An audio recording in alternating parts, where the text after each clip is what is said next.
नमः संस्कृताय मित्रों, आप सभी का स्वागत है संस्कृत गंगा में। आइए हम लोग पढ़ेंगे बिहार के लिए टीजीटी पीजीटी मॉडल पेपर के क्रम में। आज हम लोगों का टीजीटी का मॉडल पेपर है जो मेंस होना है मुख्य परीक्षा बिहार के लिए, उसी के लिए हम लोग मॉडल पेपर पढ़ते हैं। उसी क्रम में हम लोग आगे बढ़ते हैं। आज का अपना ये पहला सवाल है, नाट्य रसाः कति भवन्ति। अर्थ साफ है, एकदम सरल है। नाट्य रसाः कति भवन्ति यानी नाट्य साहित्य में, नाटक में कितने रस होते हैं, ऐसा सवाल है। इसका अर्थ हो गया तो क्या सप्त माने 7, अष्टौ यानी 8, नौ माने 9। ये तीन ऑप्शन। उपरयुक्तेषु एकस्माद् अधिकः, उपरयुक्तेषु किंचन अपि नास्ति। ये दो कॉमन ऑप्शन जो आपको हर परीक्षा उसमें प्रश्न में मिलेगा साथ साथ। और ऑप्शन तो चेंज होते रहेंगे लेकिन ये दोनों साथ साथ रहेंगे ही, ठीक है ना। तो 5 विकल्प वाला प्रश्न है, ये आप समझ गए होंगे बिहार के लिए है, और कहीं अभी आप 5 विकल्प वाला प्रश्न नहीं देखे थे। तो इसका उत्तर लगाना है आपको। कितने हो जाएंगे? अष्टौ। जितने देर मैं प्रश्न पढ़ता हूँ, अर्थ बताता हूँ, उतने देर में आप उत्तर लगा लेते होंगे, इसी में उम्मीद करता हूँ। तो ये हो गया। 7 का कोई कॉन्सेप्ट नहीं है, 7 कोई नहीं मानता है। 9 है, नवमो शांतोपि नवमो रसः, ऐसी एक सूक्ति आती है, पंक्ति है, मम्मट मानते हैं। काव्य प्रकाश आप पढ़ेंगे तो वहाँ मिलेगा क्या कि नवमा रस, शांत रस कौन मानते हैं? मम्मट। तो इस तरह का आपको देख के जाना है कि रसों के विषय में भी और भी बहुत सारे सवाल रस से आएंगे, जिसे आप स्थायी भाव आपको जानना चाहिए। नवों रसों के अस्थायी भाव और रस, कौन किसका स्थायी भाव कौन किसका रस है, ऐसा उल्टा पुल्टा करके बना सकता है प्रश्न। और क्या पूछ सकता है? रस कितने, हाँ रस के देवता भी है ना। और रस के कलर भी आपको देखना है कि कौन प्यार वाला कलर है। चलें तो नायकस्य, अगला सवाल देखिए, नायकस्य कति प्रकाराः भवन्ति, यानी नायक के कितने प्रकार होते हैं। इसको नाटक मत पढ़ दीजिएगा जल्दी में, नायक का पूछा जा रहा है, ठीक है ना। तो नायकस्य कति प्रकाराः भवन्ति, नायक के कितने प्रकार होते हैं, ऐसा अर्थ हो रहा है इस प्रश्न का। तो क्या त्रयः यानी 3, चत्वारः यानी 4, पंच माने 5। तो यहाँ नायक शब्द पुल्लिंग में है, इसीलिए संख्या भी है 1 से लेकर 4 तक संख्याओं का विशेष विशेषण भाव से तीनों लिंगों में रूप चलता है अलग अलग, ठीक है ना। 5 से सब सामान्य रहता है। तो यहाँ पे आपको क्या लगाना है भैया? उत्तर लगाना है। बाकी उपरयुक्तेषु एकस्माद् अधिकः, उपरयुक्तेषु किंचन अपि नास्ति, ये भी 2 ऑप्शन मौजूद हैं। जो आपको सही लगे वही आप लगाइए उत्तर। तो इसका उत्तर हो जाएगा 4। धीरोधत्त, धीरोदात्त, धीर प्रशांत, धीर ललित और धीरोधत्त। 4 प्रकार कोटियां हैं किसकी? नायक की। इसी तरह नायिकाओं की कोटि देख लीजिएगा और कौन किस कोटि में आता है उसका उदाहरण देख लीजिएगा, ठीक हो गया ना। चलिए आगे बढ़ते हैं हम। ये आज का अगला सवाल तीसरा है, असज्जनात् कस्य भयं न जायते। असज्जनात् कस्य भयं न जायते, इदं कस्य ग्रंथस्य कथनम अस्ति। असज्जनात् कस्य भयं न जायते, भला असज्जन से, मूर्ख से, माने शैतान से भला किसको डर नहीं लगती है, ऐसा इस सूक्ति का अर्थ है। तो यह कथन जो है कहाँ से लिया गया है, इस प्रकार का प्रश्न पूछा जा रहा है। तो क्या नीतिशतकस्य या कादम्बर्याः या किरातार्जुनीयस्य, किसका ग्रंथ, किस ग्रंथ का कथन है? तो यहाँ पे 2 तरह की बातें होती हैं सूक्तियों में, कई तरह की हैं। 2 जैसे ग्रंथ पूछ देगा कि ये सूक्ति है कहाँ की, या कोई लेखक उसका कौन है, इस सूक्ति के कहने वाला कौन है, या पात्र के विषय में भी कि ये पात्र कौन बोलता है। तो आप जानते हैं जहाँ पे पात्रों का वर्णन ऑप्शन में नाम नहीं रहेगा, वहाँ डायरेक्ट किसकी सूक्ति मानी जाएगी? कवि की। जिस कवि का जो ग्रंथ है, मान लीजिए आ जाए श्रेयः कुरूणाम अधिपस्य पालिनी, आ जाए किसका कथन है, और कालिदास भारवी भभूति दे तो आपको भारवी लगा देना है, क्यों? हाँ, तो कई तरह से। और पात्र में पूछ देगा तो आप कह देंगे वनेचर। तो कई टाइप के पूछ रहा है। चलिए तो इसका उत्तर लगाया जाए, ये हो जाएगा आपका कादम्बरी का, जो मंगलाचरण की है कादम्बरी में बाणभट्ट जी ने, लगभग 20-21 श्लोकों का मंगलाचरण है। उसी में वो बताते हैं असज्जनात् कस्य भयं न जायते, उसमें सूक्ति आती है, पूरा श्लोक है, ये वंशस्थ छंद में है और ये मंगलाचरण है। किसका है? कादम्बरी का। इसमें उन्होंने अपने वंशावलियों का वर्णन पूरा कर दिया है, कहीं अपने गुरु का नाम लिया है, हाँ शिव जी का, पार्वती जी को, सबको प्रणाम करते हुए, सबका नाम लेते हुए आगे बढ़ते हैं। तो इसके बाद फिर हम लोगों को, हाँ वो पंक्ति है वो देख लीजिएगा, आपको संकेत दिया जा रहा है यहाँ से। ये मॉडल है, उदाहरण है, प्रश्न ऐसा नहीं कि हम जो बता दिए इतने पर्याप्त है। इससे आपको सीखना है कि कहाँ कहाँ से सवाल कैसे बन सकते हैं, टाइप ऑफ क्वेश्चंस, क्यों। हाँ तो इसका उत्तर हो गया, हमने लगाया ना कादम्बरी, यानी बी वाला सही है भैया, बी इसका सही कर लीजिए। इसके बाद किरातार्जुनीयम से और नीति शतकम आपने बहुत बार पढ़ा है, यूपी टीजीटी एलटी में सब बहुत सारे पाठ्यक्रमों में सिलेबस के रूप में है। क्या किरातार्जुनीयम का पहला सर्ग और नीति शतकम संपूर्ण किसकी है रचना? भर्तृहरि की। क्या है उसमें भी है ना, क्या असज्जन वगैरह के लिए मूर्ख पद्धतियाँ एक ठो लिख दिए हैं, विद्वत पद्धति लिखे हैं भर्तृहरि ने, 10 पद्धतियाँ हैं, मंगलाचरण को मिलाकर 11 पद्धति, तो हाँ सुजन पद्धति। तो इस तरह से, और किरातार्जुनीयम को आप देख लीजिएगा, वो पढ़े हैं श्रेयः कुरुणाम से लेकर और द्रौपदी के अंतिम श्लोक तक। चलिए, कति व्यंजन वर्णाः भवन्ति, व्याकरण के प्रश्न से मिलिए। कति व्यंजन वर्णाः भवन्ति, प्रश्न समझिए, कितने व्यंजन वर्ण होते हैं, ऐसा इसका अर्थ हुआ। तो जब आप अर्थ समझ जाते हैं करना, तो फिर आप आधा उत्तर भी लगा सकते हैं। जल्दी समझ जाएंगे जब अर्थ, तो उत्तर लगा लेंगे, नहीं समझेंगे तो थोड़ा देर लगेगा। इसलिए समझ लीजिए कि ये पूछा जा रहा है व्यंजन कितने हैं, तो व्यंजन वर्ण मत, व्यंजन कहेंगे केवल तो व्यंजन माने भोजन नहीं, व्यंजन 56 प्रकार। ये त्रयस्त्रिंशद माने, चतुस्त्रिंशद माने और पंचत्रिंशद माने क्या हो जाएगा, हाँ नहीं चतुस्त्रिंशद ये गलत हुआ, जानते हैं सब में त्रिंशद जुड़ा है, अंतिम वाले को पकड़िएगा। त्रिंशद माने 30, ध्यान रखिए, हाँ तो 30 और ये हो जाएगा 34 और ये हो जाएगा 35, 33 34 35 क्रम से है, तीनों संख्या है, तीनों का वाचक शब्द है। तो कितने हैं भैया, त्रयस्त्रिंशद, पहला आंसर सही हो जाएगा, ए वाला ठीक हो गया ना, हाँ ठीक हो गया। ये दोनों का कोई विचार यहाँ पे नहीं है। चलिए आगे बढ़ते हैं। ये सवाल ये बता रहा है कि संस्कृत व्याकरण में पाणिनि के जो अयुण इत्यादि जो माहेश्वर सूत्र हैं 14, उसमें आप देखेंगे कि 9 स्वर हैं और 33 व्यंजन वर्ण हैं। दोनों मिला दीजिए, कितने हो गए, 42 के आसपास हो रहे हैं ना, हाँ तो 9 व्यंजन वर्ण और 9 स्वर वर्ण और 33 व्यंजन वर्ण, और उसी में अयोगवाह जो गिना नहीं गया 4 हैं, कौन कौन, अनुस्वार, विसर्ग और जीवामूली उपधमानीय। चलिए, श्रव्य काव्य से कति भेदा भवन्ति, श्रव्य काव्य के कितने भेद होते हैं, कितने, किसके भेद, श्रव्य काव्य के। तो सबसे पहले तो आप ये जानिए कि काव्य के कितने भेद होते हैं। तो काव्य के मुख्य रूप से 2 भेद, ये दृश्य काव्य और श्रव्य काव्य।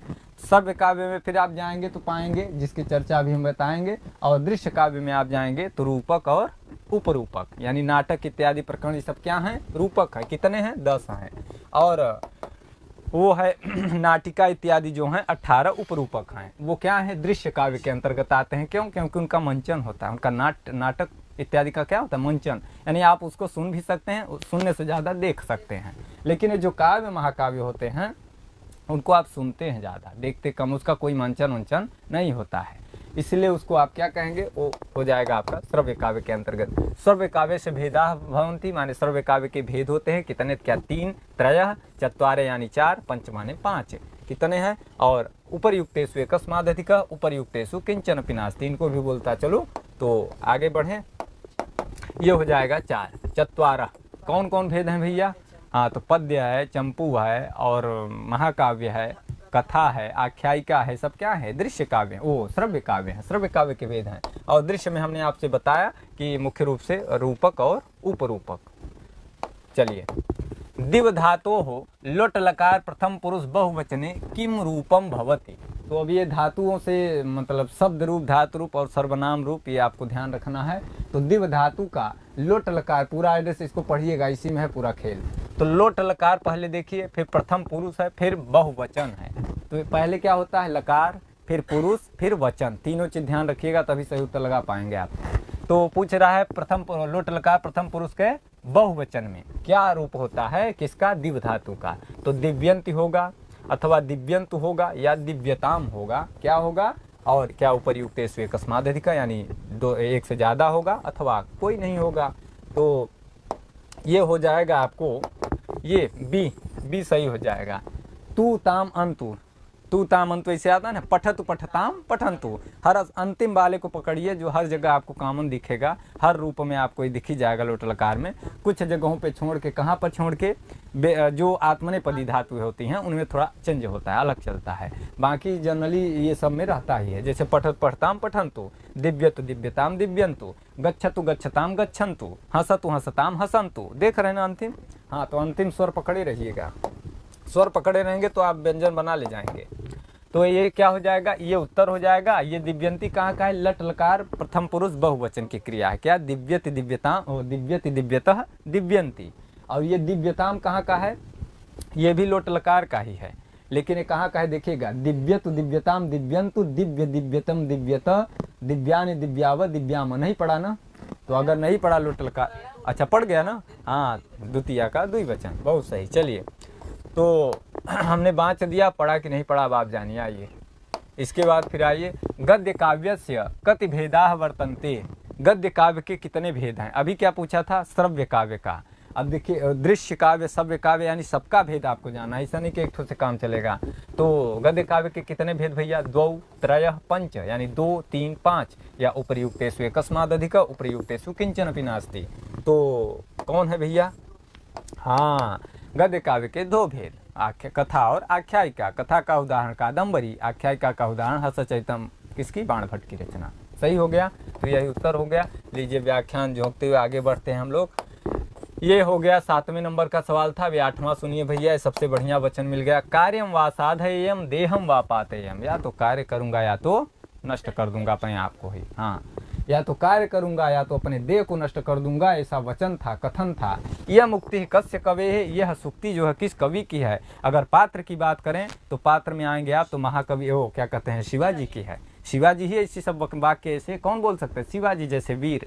तो वीर पुरुषों का एक कथन है। अगर आप चाहें तो हम लोगों को भी ये लागू करना चाहिए अपने अपने वचनबद्धता में, अपने संकल्प में ये लागू शामिल करना चाहिए ऐसी सूक्तियाँ। बात न करिए।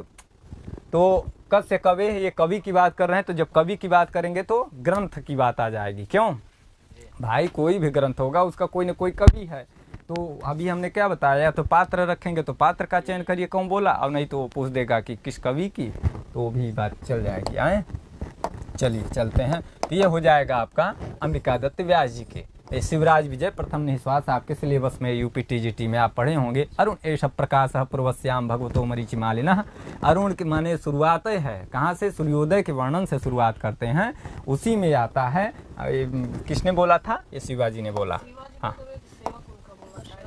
अच्छा, सेवक बोला था, हो गया, उस देख लीजिएगा। लेकिन वाक्य तो बहुत हाई फाई है, ये बहुत हाई फाई। पत्र लेखन में जहाँ भी रहा हो देख लीजिएगा। हमें जो लगता है हाँ शिवाजी का ही लग रहा है। चलिए कोई बात नहीं, चुप रहिए, आगे बढ़िए। इसके बाद बाणभट्ट की भी बहुत सारी सूक्तियाँ पंक्तियाँ आप जानते हैं, कादम्बरी पढ़े होंगे, उसमें बहुत सारी चीज़ें आप बाणभट्ट ने भी कहा है। हर्षचरितम में भी जितनी बारी सूक्तियाँ बोली गई वो सब किसकी मानी जाएगी? बाणभट्ट की मानी जाएगी। बात खत्म करिए उसको। आइए इसके बाद आगे बढ़ते हैं हम लोग। डाउट में मत रहिए, सब सही है। अंबिका दत्त व्यास से उपाधि अस्ति। अंबिका दत्त व्यास की उपाधि है, क्या उपाधि है? अंबिका दत्त से जुड़ा हुआ प्रश्न चल रहा है ना। हाँ, तो उनकी उपाधि जानिए। अब कवि परिचय से सवाल है, किससे? कवि परिचय से। तो घटिका शतकः साहित्याचार्य शतावधानः। आप जानते हैं कि अंबिका दत्त व्यास जी को बहुत सारी उपाधियाँ, लगभग 7-8 उपाधि मिलती हैं मुख्य रूप से, जिसमें आपको ये भी है, क्या कहते हैं, घटिका शतक है, शतावधान है। ये 1 मिनट, ये देखिए, ये भी है और ये भी है। ये कहीं कहीं मिलता है, मतलब इस पर बहुत विशेष हम जोर नहीं देंगे क्योंकि मोबाइल में मिल रहा है, विशेष रूप से नहीं मिला, इसलिए इसको आधा सही आधा गलत, लेकिन ये एकदम फाइनल है। क्यों? ये दोनों फाइनल है। ठीक हो गया ना। तो इसका मतलब क्या हो जाएगा? इसका मतलब ये एकस्मात् अधिकः। इससे इसका मतलब ये हुआ कि आप 3 ऑप्शन होता है, इसमें आप 7 उपाधि नाम लिख नहीं सकते थे, तो 7 नहीं लिखे भैया, लेकिन आप पर और लिखना हो, आप अपने दिमाग में लिख लीजिए। चलिए 1 से अधिक हो गया। आइए आगे बढ़िए, जल्दी जल्दी आगे बढ़ते हुए, कम समय में अधिक मैटर देते हुए कृदंत में आइए। कृदंत पद से का संज्ञा भवती? कृदंत पद की क्या संज्ञा होती है? तो आप संज्ञा प्रकरण पढ़ेंगे। संज्ञा प्रकरण पहला प्रकरण है, लघु सिद्धांत व वैयाकरण सिद्धांत में 14 प्रकरण है मुख्य रूप से। तो निष्ठा संज्ञा, धातु संज्ञा और प्रातिपदिक संज्ञा, इसी तरह टी संज्ञा, भ संज्ञा, घु संज्ञा, बहुत सारी संज्ञाएं हैं। तो ये बता रहा है सवाल कि आपको संज्ञा सूत्रों से भी लगाना है, तो इसका हो जाएगा क्या? प्रातिपदिक संज्ञा। प्रातिपदिक संज्ञा करने वाला मुख्य रूप से 2 सूत्र हम लोगों को ज़्यादातर फेमस है, जो सुना गया है। क्या है? कृत तद्धित समासाश्च। एक ये हो गया जिससे कृदंत की संज्ञा कर रहा है, प्रातिपदिक संज्ञा, कृत तद्धित समासाश्च। और एक है अर्थवत अधातु रप प्रत्यय प्रातिपदिकम। अर्थवत अधातु रप प्रत्यय प्रातिपदिकम। तो 2 ये सूत्र मिलते हैं प्रातिपदिक करने वाला, लेकिन जहाँ बात आएगी कृदंत और समासांत की, कृतद्धित और तिद्धितांत की, वहाँ पे कृतद्धित समासाश्च इस सूत्र से प्रातिपदिक संज्ञा होती है। निष्ठा संज्ञा आप जानते हैं, अक्ता अक्तबतु निष्ठा। अक्ता और अक्तबतु इन दोनों जुड़वे प्रत्ययों की क्या संज्ञा? निष्ठा संज्ञा। और धातु संज्ञा होती है भूवादयो धातवः। भू इत्यादि की क्या होती है? धातु संज्ञा होती है। भू सत्तायाम। भू का क्या अर्थ है? सत्ता, रहना। चलिए सब बता दिया हूँ, आगे बढ़िए। इसके बाद फिर आइए समाज से मिलिए। व्यूढ़ो रसकः इत्यस्मिन् पदे कः समास है। व्यूढ़ो रस ये बहुत बार पूछा गया सवाल, लेकिन जब नहीं बनता रहता, नहीं पढ़े रहते तो यही गच्चा खवाता है, इसलिए इसको पकड़िए। ये कह रहा है कि इसमें कौन समास है, तो अव्ययी भाव अथवा बहुव्रीहि या कर्मधारयः या उपरियुक्तेषु अकस्मादधिक उपरियुक्तेषु किंचन अपि नास्ति। इनको दोनों को लेते चलिएगा साथ में, क्योंकि यही पार लगाएंगे वहाँ। तो अव्ययी भाव तो होगा नहीं, आप समझ ही गए। अव्ययी भाव में क्या होता है, उसमें पूर्व पदार्थ प्रधान होता है और वो नपुंसकलिंग एक वचन में हो जाता है, रूप नहीं चलता उसका। और बहुव्रीहि आप जान ही रहे हैं, बहुत सारी बहुव्रीहि वाले में आप देखे होंगे। और इसमें अब आ जाइए, बचा क्या, क्या हो गया, व्यूढ़ो रसका में बहुव्रीहि ही है। हाँ, बहुव्रीहि हो गया। कर्मधारय का आप उदाहरण देख लीजिएगा, बहुत सारे कृष्ण सर्प इत्यादि मिल जाएंगे। तो इसका है व्यूढ़ो, व्यूढ़म उरुह यस्य सविति व्यूढ़ो रसका, यानी चौड़ी छाती वाला। बस बात खत्म। हाँ, अनेक अमन्य पदार्थ सूत्र से हुआ है, ठीक हो गया ना। हाँ, तो सब चीजें आपको बताते हुए आइए यहाँ पहुंचिए 12 में। प्रसवः खलु प्रकर्ष पर्यन्तः स्नेहस्य, क्या है, प्रसवः खलु प्रकर्ष पर्यन्तः स्नेहस्य, ये भी श्लोकांश। इत्यत्र प्रसवः इति शब्दस्य को अर्थ है, ये गद्यात्मक सूक्ति है क्या, अच्छा गद्यात्मक है, ये श्लोकांश नहीं है। तो ये कह रहे हैं, ये उत्तरामचरितम तृतीय अंक छायांक, तो उसमें जब आप पढ़ेंगे तो वहाँ आपको मिलेगा ये सूक्ति, इस तरह के कथन। तो प्रसव का अर्थ पूछा गया, क्या संतान अथवा गर्भावस्था या प्रसव वेदना, वो जुड़ा हुआ ऐसे है। तो लग रहा है तो सीधे लोग न पढ़े रहेंगे, तो हम ही न देखे होते तो हम सोचते हैं ही होगा, लेकिन होगा नहीं, ये उसको मत पकड़िएगा।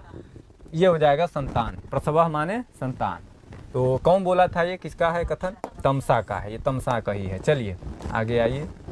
इसके बाद फिर यहाँ द्वौ पादौ यस्य सह इत्यस्य समस्त पदम स्यात्। अब ये यहाँ देखिए लौकिक विग्रह पूछ दिया, इसको समस्त पद बनाना है तो क्या बनेगा भैया, द्विपादः बनेगा या द्विपात बनेगा या द्विपदी। ऐसे सवाल आते हैं जो गच्चा खवाते हैं, इसमें लगता है जाना यहू सही है, यहू सही, यहू सही, लगता सब ही सही, लेकिन सही एक है भैया।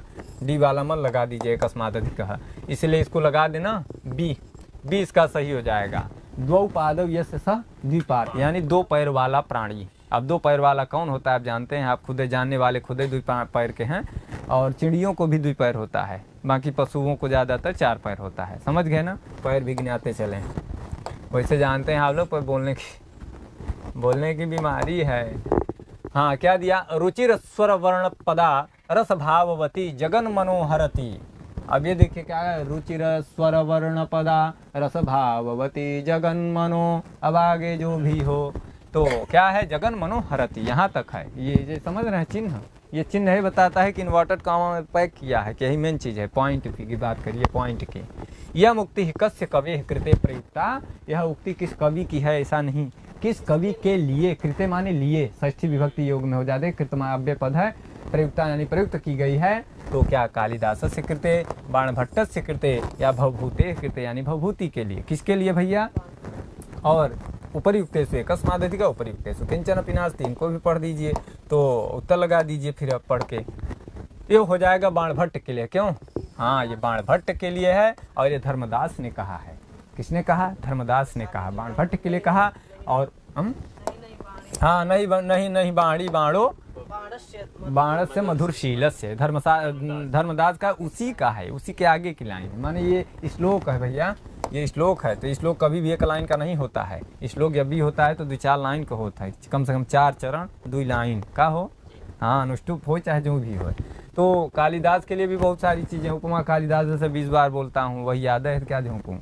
और बाणभट्ट के लिए बता ही दिया हूँ, भवभूति के लिए भी निर्गत तरंगिणी, क्या है, निर्गल तरंगिणी करके, हाँ उत्तरामचरितम में भवभूति के लिए। और परिणत प्रज्ञ अवश्यवाक, ये सब किसके लिए है, ये उनके लिए है, भवभूति के लिए। चलिए जितना बता दूं उतना सुनते चलिए। आइए यहाँ कादम्बर्याम वर्णित शुकः पूर्व जन्मनि कह आसीत। कादम्बर्याम यानी कादम्बरी में, वर्णित माने शुक का जो वर्णन आया है, वो शुक यानी तोता, पूर्व जन्मनि यानी पहले वाले जन्म में, कह आसीत माने कौन था। तो कौन था भैया, शूद्रक, हम तो देखे नहीं थे लेकिन सुन लीजिए, शूद्रक आसीत वही शाम्पायन अथवा चंद्रापीड या उपरियुक्तेषु अकस्मादधिक उपरियुक्तेषु किंचन अपि नास्ति।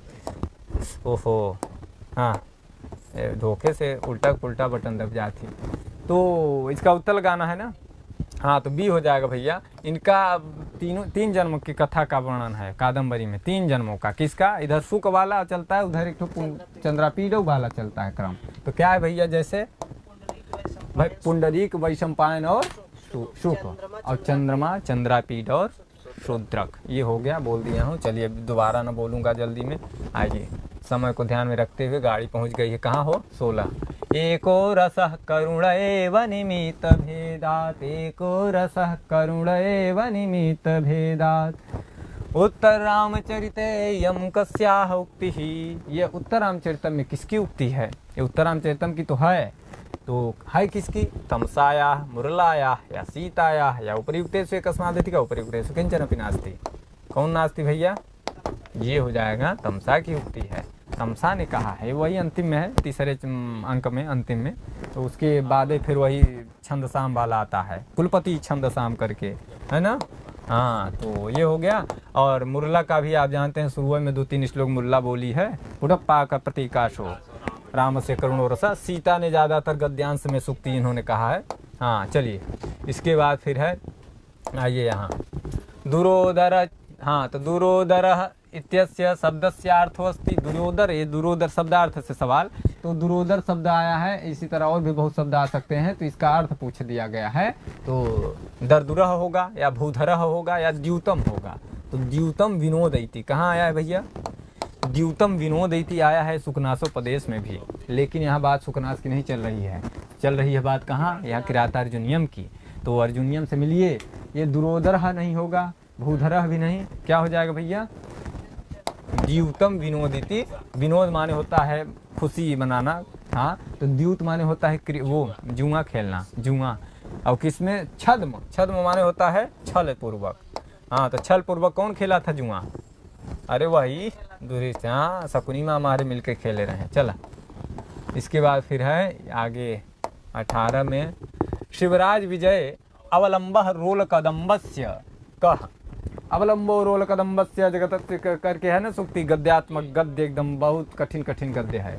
तो हाँ, बहुत अच्छा लगता है। तो यही है। तो क्या चंद्रमा माने कौन है, किसके लिए आया है? तो क्या चंद्रमा आकाश सूर्य उपरियुक्तेषु एकस्मादधिक उपरियुक्तेषु किंचनपि नास्ति। हो गया ना? हाँ, तो ये किसके लिए है? शुरुआत हुई है सूर्य से ना, अरुणेश प्रकाश बहुत दूर तक चला है सूर्य के विषय में, तब आगे जाके फिर योगीराज से मिले। तो उसके पहले तो सूर्य का पूरा था। हो गया सही ना? चंद्रमा आकाश की कोई बात नहीं। आइए आगे, बहुत जल्दी बढ़ते हैं हम लोग। प्रसवः खलु प्रकर्ष पर्यंतः स्नेहस्य इति कथनम अस्ति। यही सूक्ति अभी भी आई थी, एक बार और आई है, तो फिर आ गई है। तो लेकिन टाइप ऑफ क्वेश्चन चेंज है, यहाँ पे थोड़ा चेंजिंग है। तो क्या चेंजिंग है? वहाँ क्या पूछा गया? वहाँ पूछा गया था प्रसवः का अर्थ क्या है। अब पूछ दिया गया कि प्रसवः कहा किसने है, फिर पूछ देगा कहाँ की है सूक्ति, फिर पूछ देगा किस कवि की है। ऐसे 50 प्रकार से, हाँ 4 क्या 10 प्रकार बना दिया। तो क्या बताना है भैया इसका? हाँ, क्या तमसा का है या वासंत्या है या सीताया, किसका है? तो ये हो जाएगा आपका तमसा का भैया। तमसा ही बोल सकती है, तमसा नदी है। तमसा क्या है? नदी है। हाँ चलिए, वासंती वन देवी है। हाँ, निरंद्र बाल कदली वन मध्यवर्ती, निरंद्र बाल कदली वन मध्यवर्ती। हो गया ना? ये वासंती का था। क्यों? वासंती को भी, वन देवी को भी सुनिए। आइए, इसके बाद फिर आइए, क्रोधा वेग ग्रहणाम उत्पत्ति निम्नगा का। तो ये है अभी जो मैं चर्चा कर रहा था, द्यूतम विनोदयति वहीं की। हाँ, तो क्या लक्ष्मी अथवा महाकुलता या गंगा कुलता, ओ रागा कुलता भैया, गंगा का है। चलिए, वैसे गंगा शब्द गलत नहीं है। तो लक्ष्मी, लक्ष्मी में ध्यान रखिएगा, ये विसर्ग होता है, इन्हें सोचे कि गलत है, यह बहुवचन है। प्रथमा विभक्ति का एक वचन है, रूपा इसका अलग चलता है, इसलिए लक्ष्मी को जरूर याद रखिएगा। वैसे दिवाली आने वाली है, तो मोहाकुलता आइए। तो कौन भैया? तो सीधे उत्तर लगा दें आप, ये हो जाएगा सही। ठीक हो गया ना? हाँ, यही सही है। इसके बाद जो सही है उसको सही करते हुए आगे बढ़ते हैं। ये आ जाइए, हाँ, दीर्घ सख्तः इति पदे समासो अस्ति। दीर्घ सख्त है जो समस्त पद है, यहाँ पे समास पूछ दिया गया। तो क्या द्वंद्व समास, कर्मधारय समास, बहुव्रीहि समास। ध्यान रखिएगा, कई तरह के सवाल आ रहे हैं समास से भी। कहीं पूछ रहा है लौकिक विग्रह, कहीं अलौकिक विग्रह, कहीं पर अलौकिक तो कम पूछता है, और कहीं सूत्र पूछ रहा है, कहीं विच्छेद, कहीं विग्रह, माने बहुत सारे सवाल हैं। समझ गए ना? हाँ, कहीं अर्थ है पूछ देगा दीर्घ सख्त का मतलब क्या है। हाँ, तो क्या द्वंद्व अथवा कर्मधारय कौन है भैया? तो इसमें भी हो जाएगा क्या, जैसे वही द्विपात आया था ना, उसी तरह ये हो जाएगा बहुव्रीहि। हाँ, क्या है? दीर्घे सख्तिनी यस्य हाँ यस्य असव इति दीर्घ सक्था, यानी क्या अर्थ हो जाएगा इसका? अर्थ हो जाएगा दीर्घ माने लंबा बड़ा, सक्था माने सीने वाला, ऐसे कुछ है। चलिए कोई बात नहीं, अर्थ भी देख लीजिएगा क्योंकि अर्थ भी पूछ सकता है। आइए समस्त पद का अर्थ भी पूछ लेता है। अमी ईशाह इति प्रयोगे सूत्रम प्रवर्तते। अमी ईशाह ये क्या है? प्रयोग है, ये उदाहरण है, सूत्र का उदाहरण है। व्याकरण सूत्र उदाहरण में तो समेटा हुआ है। तो अमी ईशा इति प्रयोगे सूत्रम प्रवर्तते एंगी पर रूपम अदसोमात् या अकः सवर्णे दीर्घः एकस्मात् अधिकः उपर्युक्तेषु एकस्मात् अधिकः और उपर्युक्तेषु किंचनपि नास्ति। तो कौन है भैया? इसका हो जाएगा अदसोमात्। ये क्या है? सूत्र है। और ये क्या है? उदाहरण है। किसका? तो इसी का उदाहरण है ये। और अब समझ गए होंगे। आइए आगे बढ़ते हैं। ये एंगी पर रूपम प्रेजते, प्रधन एजते इति प्रेजते, पर रूप करता है। हाँ, और अका सवर्ण दीर्घ मतलब विद्यालय, हाँ देवालय, ये सब। हाँ ये से क्या बनेगा? अका सवर्ण दीर्घ से दीर्घ स्वर संधि होती है। चलिए आगे आइए। इसके बाद फिर पहुंचिए यहाँ, प्रवेशक से गणना भवती, प्रवेशक की गणना होती है। तो प्रवेशक और ये सब क्या है? अर्थक्षेपक क्या है? पंच अर्थोपक्षेपक बता दिया हूँ वैसे, ठीक है कोई बात नहीं। तो ये सब नाटक जब आप पढ़ेंगे ना, तो नाट्य साहित्य में, नाट्य शास्त्र में सब चीज़ों का प्रयोग किया है। भरत मुनि ने किया पहले, फिर इसके बाद लोगों ने किया, अन्य आचार्यों ने। तो ये क्या है? प्रवेशक की गणना होती है अर्थोपक्षेपक में। 5 अर्थोपक्षेपक हैं। कौन कौन? हाँ, तो विष्कंभक है, चुलिका है, प्रवेशक है, अंकास्य है, अंकावतार है, बस हो गया। इसके बाद कार्यावस्थाएं भी हैं 5 कार्यावस्थाएं हैं, पताका वगैरह, आरंभ, प्रकृति, पताका, क्यों? अर्थ प्रकृतियां भी हैं 5। हाँ, बीज बिंदु, पताका, प्रकृति और इत्यादि कार्य। और 5 संधियां भी हैं, नाट्य संधियां। संधियां ये विसर्ग वाली नहीं, संधियां माने न वो नाटक वाली। ठीक हो गया ना? चलिए, बहुत मैटर मिल गया आपको, अब संभालिए इतना पहले। इसके बाद आगे आइए, पहले जितना मिला उतना संभालिए। निम्नलिखितेषु शब्दालंकार नास्ति। निम्नलिखित विकल्पों में शब्दालंकार किसमें नहीं, माने कौन नहीं है? हाँ, तो इस श्लेषः, रूपकः, यमकः। तो जैसे आप वो पढ़ते हैं क्या, छंद, छंद के वर्णिक छंद और मात्रिक छंद, उसी तरह अलंकारों में शब्दालंकार, अर्थालंकार। एक तो उभय अलंकार है, तो उभय वाला तो छंद नहीं मिलता है जो दोनों में हो, पर ये मिलता है। तो क्या मिलता है कि आप जानते रहिए कि मेन चीज़ें ये और ये। अब एक ठो लिख दें, एक ठो है वो क्या कहते हैं, वो अनुप्रास है। हाँ, तो एक ठो हो जाएगा, ये हो गया और ये हो गया, और एक हो गया हाँ अनुप्रास, अनुप्रासः। ये क्या हो गए? ये है शब्दालंकार। शब्दालंकार का मतलब है जहाँ शब्दों के द्वारा अलंकार की उत्पत्ति हो रही है, अलंकार बन रहा है। यम कनक कनक ते सवगुनी मादिकता अधिकाय करके हिंदी वाला उदाहरण। और इसी तरह है हाँ, और श्लेष में भी आप देखते हैं कि शब्द एक दूसरे से खूब चिपके फिपके रहते हैं, उदाहरण आप देख लीजिएगा। और ये भी है, अनुप्रास में भी 4 चंद्र की चंचल किरण है, हिंदी वाला सुन लीजिए। हाँ, तो इसका उत्तर हो जाएगा क्या? डी। कैसे? अच्छा, यहाँ ये नास्ति पूछा ना? हाँ बिल्कुल। हाँ, तो नास्ति का क्या उत्तर हो जाएगा? बी। बी क्या है? ये रूपक जो है अर्थालंकार है, रूपक है, उत्प्रेक्षा है और उपमा है। माने ज़्यादातर जितने अलंकार हैं, फिर इन 3 को छोड़ के जनरली जितने हैं ज़्यादातर, तो क्या है वो सब अर्थालंकार ज़्यादा हैं। शब्दालंकार 3-4 हैं, माने कम हैं। और बहुत वो इसी तरह जैसे छंदों में भी वर्णिक वाला ज़्यादा है, मात्रिक वाला आर्या छंद फेमस है। क्यों? सही हो गया ना? आइए, लोको नियम्यत एवात्मदशान्तरेषु, लोको नियम्यत एवात्मदशान्तरेषु इत्यस्मिन् पदे कोलंकारः, अभिलंकार की चर्चा चल रही थी, उदाहरण संभालिए। उपमा, रूपकः, उत्प्रेक्षा, उपर्युक्तेषु एकस्मादधिकः उपर्युक्तेषु किंचनपि नास्ति। तो आइए कथा सुन लीजिए। हाँ, तो इसमें पूछ दिया कि भाई वो बताइए अलंकार कहाँ का है? लोको नियमित एवात्मदशान्तरेषु अभिज्ञान शाकुंतलम के 4थे अंक की बात है ये भैया। और ये किसने कहा है? कण्व का शिष्य बोला है। अच्छा, इष्ट प्रवास जनिता न्यजला, हाँ अबला जन से वहीं कहीं का है। चलिए कोई बात नहीं। तो ये आपको लगाना है सी। क्या है ये? उत्प्रेक्षा है भैया यहाँ पे। लोको नियमित इवात्म पकड़ रहे ना? हाँ, जहाँ पे इव हो, मानो इस तरह इसका अर्थ लिया जाता है, तो क्या हो जाएगा? उत्प्रेक्षा। उपमा के भी बहुत सारे उदाहरण हैं, उपमा के भी उदाहरण हैं, व्याख्यान में होंगे। अग्निगर्भा समीमिव, अग्निगर्भा समीमिव कैसे है शुरुआत? दुष्यन्तेना हितं तेजो दधानां भूते भुवः और अवे हितन्याम ब्रह्मण अग्निगर्भाम समी विवा, तो वहाँ भी देखिए समी विवा में जो ईव आया है उपमा का वाचक है, वही कहानी है कहाँ की, चतुर्थ अंक की। तो 2 उदाहरण दे दिया हूँ और रूपक का भी आप देख लीजिएगा। चलिए आगे बढ़ते हैं, 1 मिनट पहले मिटिए तब आगे बढ़ें। तो यहाँ पहुँचिए अब 26 में। भगिन्यास्ते मार्गमादेशय इदम कथनम अस्ति, यह कस्य कथनम अस्ति भैया। तो भगिन्यास्ते मार्गम, भगिन्या माने बहन को, मार्गम आदेश है माने मार्ग दिखाओ, ऐसा कथन है। किसका कथन? तो गौतम्या यानी गौतमी का, शारंग्रवस्य कण्वस्य अथवा उपर्युक्तेषु कस्मादधिक उपर्युक्तेषु किंचन अपि नास्ति। तो किसका है भैया? ये हो जाएगा कण्व ने बोला है। किससे बोला है? शारंग्रव से बोला है, अपने शिष्य से बोला कि हे शिष्य, हे शारंग्रव, तुम अब क्या दिखाओ? मार्ग। किसको? अपनी बहन को। कौन बहन थी? शकुंतला बहन थी। धीरे बोलिए भैया। आइए फिर आगे बढ़े हम लोग। तो ये उत्तर लगा दिया हूँ ना? हाँ, उत्तर लग गया है। संस्कृत संख्याया शुद्धतमम रूपम स्यात्, संस्कृत संख्या का शुद्धतम रूप है क्या है? तो द्वैशीति ही, यहाँ हिंदी भी दे दिया है, इसमें भी मैथ है, हिंदी नहीं मैथ। त्रैशीति ही और चतुरशीति ही क्या है? सब में शीति शीति दिख रहा है, वैसे भी शीतकाल आ गया है। तो आइए शीतकाल से मिलिए अब। तो यहाँ हो जाएगा डी। क्यों? क्योंकि तीनों सही है भैया। हाँ, तीनों सही है। इधर 2 लग गया तो 2, इधर त्रय लग गया तो 3, इधर चतुर लग गया तो चतुर माने ये 4, चतुर माने होशियार नहीं, और ये 8 8 ये है। अशीति माने 8, अशीति माने 80 होता है, 8 माने मत ले लीजिएगा।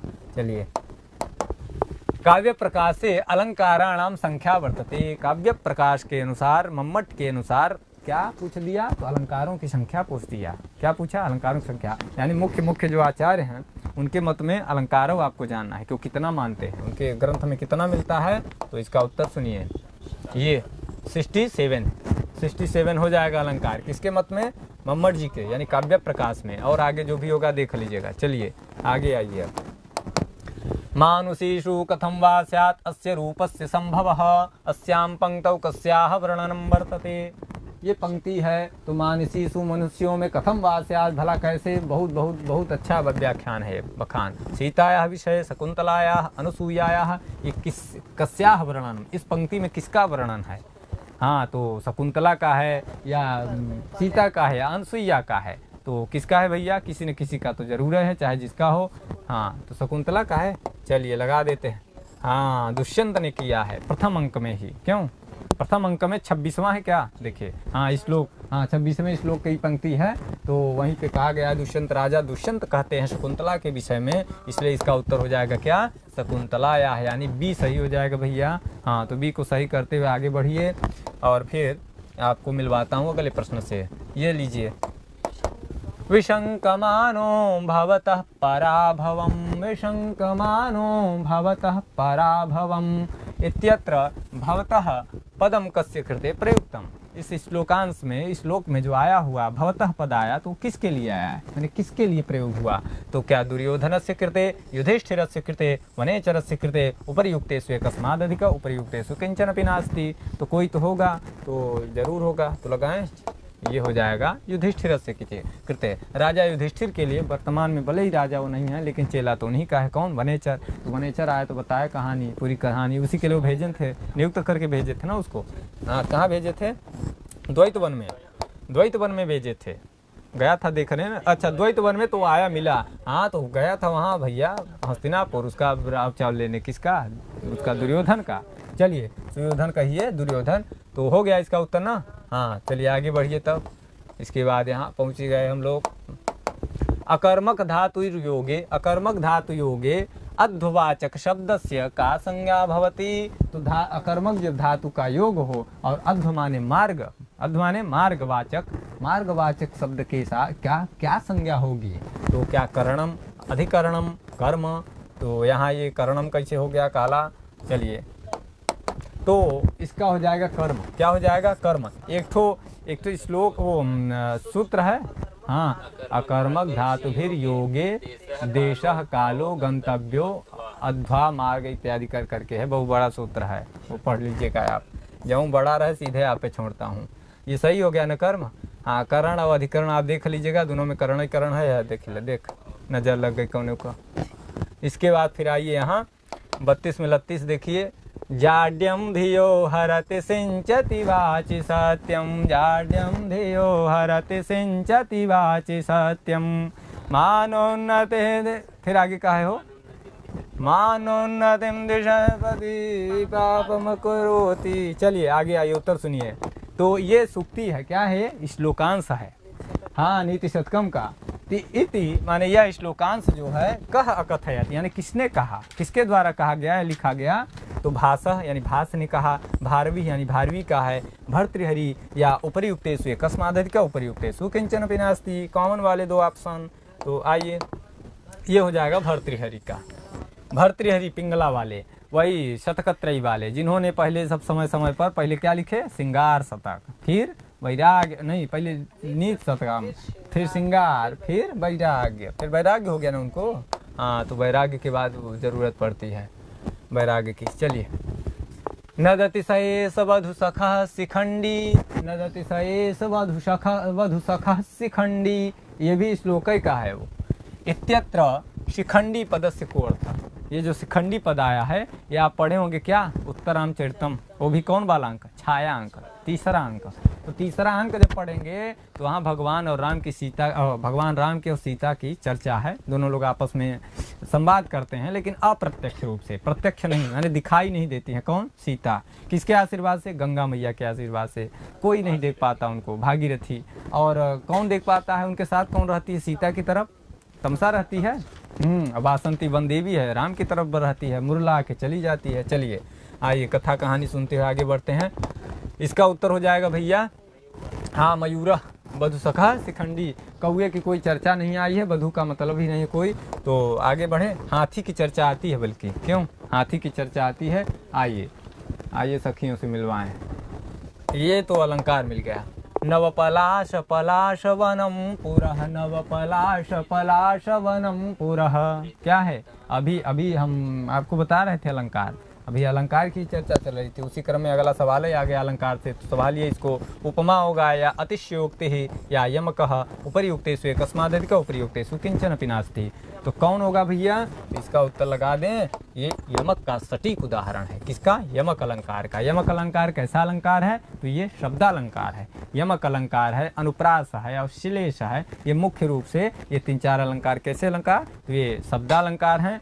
चलिए इसके बाद फिर अतिशयोक्ति का उदाहरण, जैसे लभेत सिकता सुतैलमपि यत्नतः पीडयन, यानी लभेत सिकता सुतैलम, बालू में भी तेल मिल सकता है, जब खूब पेरेंगे, बालू को खूब पेरेंगे तो हो सकता है धोखे से का बूंद मिल जाए, कोई गिरा पड़ा रहा हो तो, लेकिन है बहुत ही कम चांस, क्यों, चांस बहुत ही कम है, पर कहो माल गिरा अड़ान रहा हो तेल पंडित जी हरन का धोखे से, हाँ तो मिल सकता है। चले, हाँ चलिए, लगा दिया उत्तर कि नहीं, हाँ, ये अतिशयोक्ति का उदाहरण बता रहे थे। चलिए उपमा का आप देख लीजिएगा, 20 उदाहरण मिलते हैं, लेकिन उधर सखियों में वार्ता भी हो रही है, लग रहा है। आइए, सूरे निर्घृणता मुनौ विमतिता दैन्यम प्रियालापिनी, सूरे निर्घृणता मुनौ विमतिता दैन्यम प्रियालापिनी, ये थोड़ा गाने लायक रहा इसलिए गा दिया हूँ। आइए, इत्यस्मिन श्लोकांश से निर्घृणता पदस्य को अर्थ, यानी ये जो श्लोकांश है कहाँ का है आप समझ गए होंगे, न समझे हो तो आप समझ लीजिए, ये श्लोकांश है भैया, कहाँ से, तो नीति शतकम से, भर्तृहरि ने कहा है। क्या कहा है आप समझ रहे हैं, तो यहाँ निर्घृणता पद का, यानी ये शब्दार्थ से प्रश्न है, क्या से, शब्दार्थ से, तो सज्जनता होगा या दुर्जनता होगा या निर्दयता होगा या उपरियुक्तेषु कस्मादधिक उपरियुक्तेषु किंचन अपि नास्ति। तो कौन भैया, हाँ, तो एक कौ नास्ति वस्ति नहीं, यहाँ ये हो जाएगा। निर्घृणता का मतलब है निर्घृणता का मतलब निर्दयता भैया, कहाँ ध्यानम अस्ति, ध्यानम कहाँ अस्ति भैया, वाह।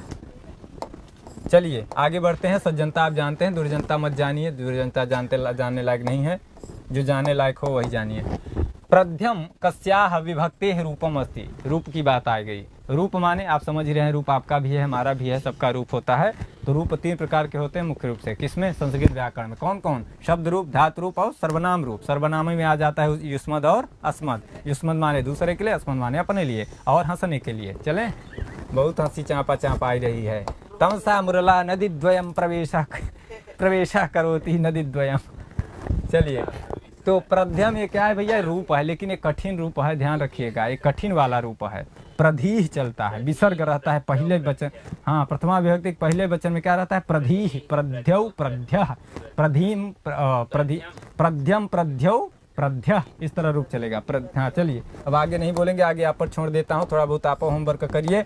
पाया बना बनाया पाए माल चापे देता है एकदम। चलिए आगे आए, तो इसका हो जाएगा द्वितीया। यहाँ पे वचन नहीं दिया है, वचन देता तो क्या हो जाता, हाँ पुलिंग है, दीर्घ इकारांत प्रधि शब्द है। क्या है, दीर्घ इकारांत पुलिंग शब्द है। प्रधि माने होता है प्रकृष्ठा, प्रकृष्ठ, धी माने बुद्धि वाला, हाँ बढ़िया, बुद्धिमान, विद्वान। चलिए तो विद्वान का पर्याय मान लीजिए इसको। चलिए जैसे आप, हाँ तो आप विद्वान कैसे, आप विदुषी होंगे कि विद्वान होंगे?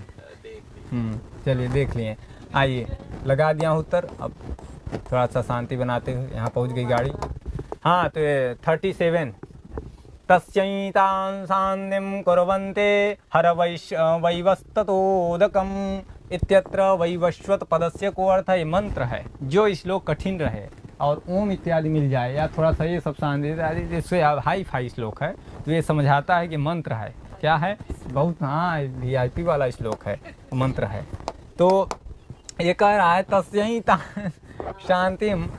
शांतिम कुर्वन्ति हर वैवस्वतोदकम, वैवस्वत प्लस उदकम, वैवस्वोदकम, संधि हो गई, गुण संधि। तो इत्यत्र वैवस्वत पद जो आया उसका अर्थ पूछ रहे हैं, क्या यमराज नचिकेता अश्वः उपरियुक्तेषु एकस्मादधिक उपरियुक्तेषु किंचन पिनास्ति। हाँ तो ये हो गया भैया, ये हो जाएगा यमराज। हाँ यमराज का नाम वैसे कोई लेना नहीं चाहता है, सब लोग भागते हैं, लेकिन ले लीजिए यहाँ पर नाम। हाँ तो नाम लेकर काम करिए। आइए आगे बढ़ते हैं। अश्व और उनकी कोई बात नहीं, अश्व ऐसे नहीं मिलते घोड़ा चढ़ के आजकल।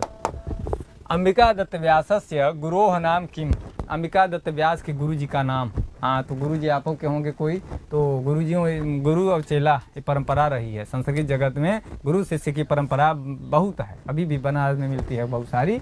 और तो अंबिका दत्त व्यास जी के अश्वघोष अथवा द्रोणाचार्य या विश्वक्सेन उपरियुक्तेषु एकस्मादधिक उपरियुक्तेषु किंचन पिनास्ति। हाँ तो इसका उत्तर हम लगाए दे रहे हैं लपालप।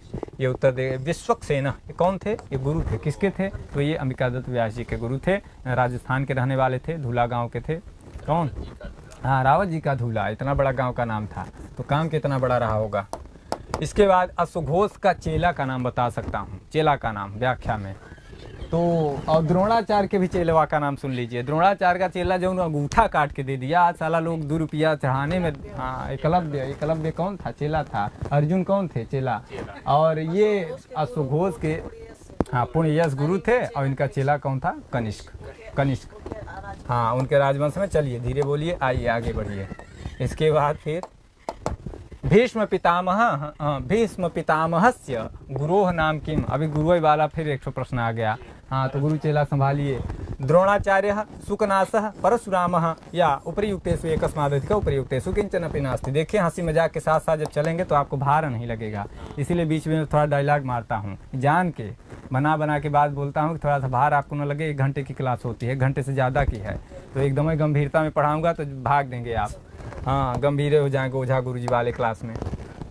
तो इसका उत्तर लगा दें भैया, कौन, राम परशुराम। राम भी 3 प्रकार के होते हैं, बलराम, परशुराम और श्री राम, 3 प्रकार के राम। फिर रामों में राम, तो राम का रूप चलाएंगे तो कितना, 21 प्रकार बनेगा, 21 प्रकार राम का रूप। पगलाइए मत। आइए लगा दिया हूँ ना, हाँ परशुराम लगा दिया हूँ। चलिए एक बार क्या हुआ ना, भीष्म पितामह और वो लड़े थे दोनों जने, कौन, गुरु चेला। युद्ध का निर्णय नहीं हो पा रहा था, एक पर बल के दोनों मजबूत है। कई दिना युद्ध चला, कौनो गया कहीं बस करिए, अब रहने दीजिए, कुछ निर्णय नहीं होने वाला। तो कह प्रार्थना चाटुकारः प्रियतम इव स्त्रीणाम सुरत ग्लानिम हरति। क्या है, सुरत ग्लानिम हरति, स्त्रीणाम, स्त्रियों का। कौन, कह प्रार्थना चाटुकारः प्रियतम इव। प्रियतम माने प्रिय, ओ अरे स्वामी अपने। चलिए तो पत्रश्याम, रुक जाइए, पत्रश्याम शिप्रावातः या आम्रकूट। आम्रकूट क्या है, पर्वत है। शिप्रावातः क्या है, ये भी चर्चा आई है। पत्रश्याम भी चर्चा है। तीनों चर्चाएं हैं कहाँ, मेघदूतम में। महाकवि कालिदास जी का खंड काव्य है, गीत काव्य है, हाँ शोक काव्य है उसको। तो इसका उत्तर लगा दूं पहले बी। इसकी पंक्तियां हैं उसमें हमने दिया है पंक्ति सुन लीजिए, आपको याद दिला रहा हूँ जान के, देखिए कैसे बना हूँ मैटर बढ़िया, व्याख्या कैसे होती है उसको भी देखिए। हाँ तो व्याख्या ये है, देखिए पत्र श्यामा दिनकर स्पर्धिनो यत्र वाह, सुनिएगा। फिर शिप्रावात पे सुनिए जो उत्तर है, शिप्रावात प्रियतम इव प्रार्थना चाटुकार, यहाँ पे आया है चाटुकार, इसी में आया है, ठीक हो गया ना। और फिर है आम्रकूट वाला भी सुनिए, आम्रकूट का वक्ष्यत्यध्वश्रम परिगतम सानुमानाम्रकूट, हो गया ना। लीजिए पूरा झोंक दिया हूँ। तो ये हो गया आपकी पंक्तियाँ, देखिए कहाँ से लिया गया था वो आपको सुना दिया हूँ। चलिए आगे बढ़िए। इसके बाद फिर उत्तर लगाया हूँ कि नहीं? हाँ लगा है। चलिए, प्रतिमा नाटकस्य कस्मिन् अंके प्रतिमा वर्णिता, प्रतिमा नाटक में जैसा नाम वैसे काम, नाम से ही पता चल रहा है कि उसमें प्रतिमा यानी चित्र छाया। तो प्रतिमा का वर्णन हुआ है, किस अंक में हुआ? तो द्वितीय अंके, तृतीय अंके, चतुर्थे अंके, दूसरे अंक में, तीसरे में, चौथे में, कौने अंके में भैया? हाँ तो किसी न किसी अंके में तो हुआ है, हो जाएगा तृतीय में। बी सही हो गया। द्वितीय अंक में भी कुछ है, दशरथ जी का विलाप। राजा दशरथ जी जब भगवान राम को हो जाता है वनवास, तो क्या करते हैं? विलाप करते हैं, वही विलाप करते करते स्वर्गवास। हाँ, और फिर चौथे में क्या है? भरत मिलाप। फिर जब भरत जी जाते हैं राम जी को मनाने, कहाँ? वन में, कि आप चलिए राज्य संभालिए, गलती हो गई माता जी से हमारे। तो फिर भरत जी लौट जाते हैं खालिए लेकर खड़ाऊँ, और बोलते हैं मैं ऐसे रहूँगा, आप ही मान आइएगा तो संभालिएगा। तो वो भी हो गया, यानी यहाँ भरत मिलाप होता है, राम जी का भरत से मिलना होता है वन में ही। और द्वितीय अंक में हमने बताया राजा दशरथ जी का विलाप होता है। चलिए, मिलाप और विलाप दोनों सुन लिए आप। आइए, मिलाप और विलाप। यस्याः प्रथमे तृतीये पादे 12 मात्राः, द्वितीये 18 मात्राः, चतुर्थे पादे 15 मात्राः भवन्ति, तस्य नाम किम? तस्य नाम किम? हाँ तो ओझा गुरुजी वाली भाषा में सुनिए अब। तो क्या मंदाक्रांता छंद या आर्या अथवा शिखरणी? हसनम मास्तु, हसनम इदानीम मास्तु। तो मास्तु माने समझ रहे हैं? मास्क नहीं, मास्तु माने नहीं।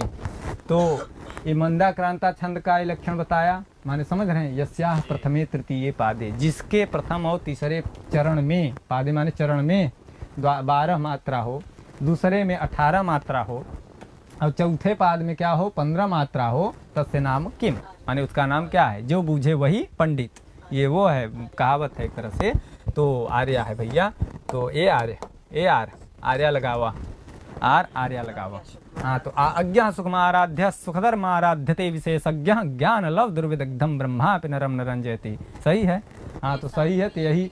हाँ, ऐसा प्रियेण विनापि गमयति रजनीम विषाद दीर्घतराम, ये भी कहाँ है? आर्या छंद का है। चलिए आगे नहीं बोलेंगे, समय कम है। इसके बाद शिखरणी का भी जान लीजिए। शिखरणी में 17 वर्ण होते हैं, टोटल करेंगे तो 68 वर्ण होगा, 68। और प्रथम चरण सबका बता ही दिया हूँ। और इसमें वो यति विराम नियम। हाँ, छठवें में क्या है? छठवें और 11वें पे यति होती है, 2 बार विराम होता है। और मंदाक्रांता में है 4, 6, 7 पर यति होती है, और 17 वर्ण इसमें भी होते हैं। टोटल करेंगे तो 60 से 8 हो जाएगा, यानी 68 हो जाएगा। सही है। मंदाक्रांता का उदाहरण आप जानते हैं, कशित कांता वाला पूरा मंदाक्रांता में झोंक दिए हैं। और शिखरणी वाला आप जानते हैं, शिखरणी में यदा किंचित ज्ञो हम, ये सब क्या है? सब शिखरणी के उदाहरण हैं। चलिए आइए, बहुत अच्छा चल रहा है, गाड़ी आगे बढ़ते हुए कहाँ पहुँच गई हो? Station number 43।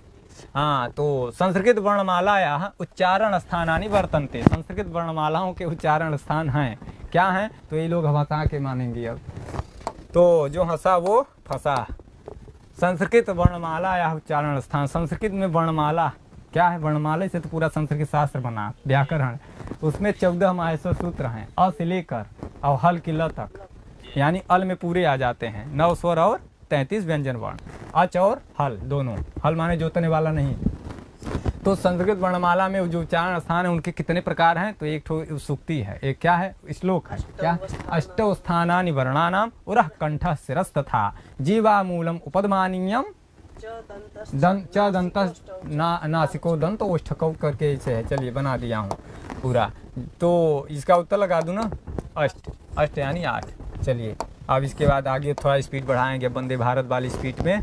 आइए, ये यहाँ पहुँच गए। इदानीं रमेशः प्रातः उच्चैः पठति। इदानीं माने इस समय, रमेश माने रमेश नाम का कोई व्यक्ति, प्रातः माने प्रातः यानी सवेरे, उच्चैः माने बहुत तेज पठति पढ़ता है।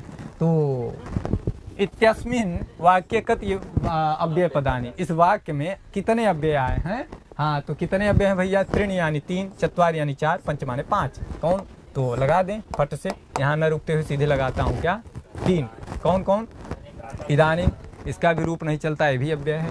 प्रातः और उच्चैः, रमेशा का रूप चलता है, अकारांत पुल्लिंग शब्द है, राम की तरह रूप चलेगा। सातु विभक्ति में रमेश का, रमेश माने होता है रमा धनी सहित रमेशा यानी भगवान विष्णु, हाँ लक्ष्मी के पति भगवान विष्णु। और पठत ये क्रियापद है, पठित पढ़ता पठंत ये भी रूप चलता है इसको भी। और 10 लकारों में इसके बाद आत्मनेपदी उभयपदी है ये भी। आइए, हो गया ना? वाक्य अव्यय पदानि बता दिए। चलिए, अव्यय का मतलब होता है न व्ययमिति अव्ययम। अव्यय का मतलब क्या होता है? खर्चा नहीं, नहीं खर्चा नहीं, परिवर्तन न होना, जिसमें कोई डोंट एनी चेंजिंग, जिसमें कोई परिवर्तन न हो, उसी को क्या कहेंगे? उसको अव्यय कहेंगे। किसमें? व्याकरण में। चलिए, वह और तुम पढ़ते हो, अस्य वाक्यस्य संस्कृते शुद्धानुवादः का। तो वह और तुम पढ़ते हो थोड़ा सा कठिन वाला अनुवाद है, जहाँ पे इस तरह की बातें आती हैं वहाँ लगता है कि इसके अनुसार क्रिया होगी, थोड़ा दिमाग लगाना पड़ता है, तो दिमाग आप भी लगाइए यहाँ। वह और तुम पढ़ते हो, तो क्या लगाएंगे भैया? अस्य वाक्य से संस्कृत शुद्धानुवाद। उदाहरण आपको मैं दे रहा हूँ, देखिए। त्वं सः च पठतः, त्वं सः त्वं च पठावः, सः त्वं च पठतः, उपरियुक्ते स्वे कस्मादधिक उपरियुक्ते स्वे किंचन नास्ति। हो गया ना? लगाएं? हाँ, तो इसका हो जाएगा सीसी बोतल भैया। तो इसको सीसी में पैक किया गया। सह त्वं च पठतः यानी सह माने वह, तुम माने तुम, च माने और, पठतः माने पढ़ते हो। बात खत्म। सही हो गया ना? हाँ, चलिए, तो सही हो गया। तो आइए, अब सही ये करना भी था, गलत मत करिएगा। यहाँ पहुँचिए। मुद्रा राक्षसे किम नाट्य शास्त्रीय तत्वम न विद्यते, यानी मुद्रा राक्षस जो नाटक ग्रंथ है, नाट्य साहित्य का ग्रंथ है, 7 अंकों की रचना है और विशाख दत्त की रचना है। तो पूरी कहानी सुनते हुए आगे आइए। और तो क्या पूछा? किम नाट्य साहित्यम शास्त्रीयम तत्व नास्ति, यानी नाट्य शास्त्र के अनुसार जो एक नाट्य ग्रंथ में तत्व होना चाहिए मेन, वो कौन सा तत्व है जिसका अभाव है, यानी जो नहीं है। क्या नहीं है भैया? तो क्या रस नहीं है? रस नहीं है कोई, या अलंकार नहीं है, कि नायिका नहीं है, कि विदूषक नहीं है? तो हमारी तरफ से जोड़ लीजिए। थोड़ा सा बात कम करिए, नहीं मज़ा नहीं आएगा। धीरे धीरे आइए। तो यहाँ बोल रहे हैं कि मुद्रा राक्षस जो नाट्य ग्रंथ है, किसी भी नाट्य साहित्य में क्या क्या जरूरी होता है, वो क्या है क्या नहीं है। तो क्या है? तो रस है, आप जानते हैं रस। मुद्रा राक्षस में राक्षस का नाम सुन के वीर रस को प्रणाम करिए। और इसके बाद अलंकार आप जान ही रहे, वहाँ बहुत अलंकार आपको मिल जाएगा, गहना गुट्ठा सब। और हाँ, इसके बाद नायिका, यही उत्तर हो जाएगा इसका। हाँ, तो अलंकार गाँव में होता है, गहना गुड़िया जमकाल करवा चौथ में पहले रहे सब। हाँ, तो ये विदूषक और नायिका ऑप्शन अधिक होता तो हम यहाँ एक और चाप देते। क्या? विदूषक विहीन है। क्या? उत्तर रामचरितम, और उनके में शायद तीनों में है क्या विदूषक? हाँ, तीनों में। तो उत्तर रामचरितम इत्यादि, महावीर चरितम और मालती माधवम, तीनों नाट्य साहित्यों में विदूषक का अभाव है, लेकिन नायिका तो है। और यहाँ क्या है? मुद्रा राक्षस में दोनों का अभाव है, नायिका नहीं है और विदूषक भी नहीं है, जो हंसाने वाला काम करता है। तो कुछ देर के लिए हम विदूषक बन जा रहे हैं। किसमें? मुद्रा राक्षस में। तो मुद्रा राक्षस में विदूषक बन के हम आगे बढ़ाते हैं। अच्छा, विदूषक वाले, चलिए। अच्छा, चलिए, तो निर्देश सुनिए। अधोलिखितम गद्यांशम पठित्वा प्रश्नानाम 47 से यानी 47 से 51 तक क्या करना है? विकल्पात्मक उत्तरेभ्य उचिततमम उत्तरम चित्वा लिखत। उचिततम उत्तर देना है, केवल उचित नहीं, उचिततम, तमप प्रत्यय, तमप तरप नहीं। तो अब सुनिए इसको, कथा को सुनिए, कितनी बढ़िया पवित्र पावन कथा सुनिए अब। भारतस्य उत्तरस्यां दिशि हिमालयो नाम नगाधिराजः वर्तते।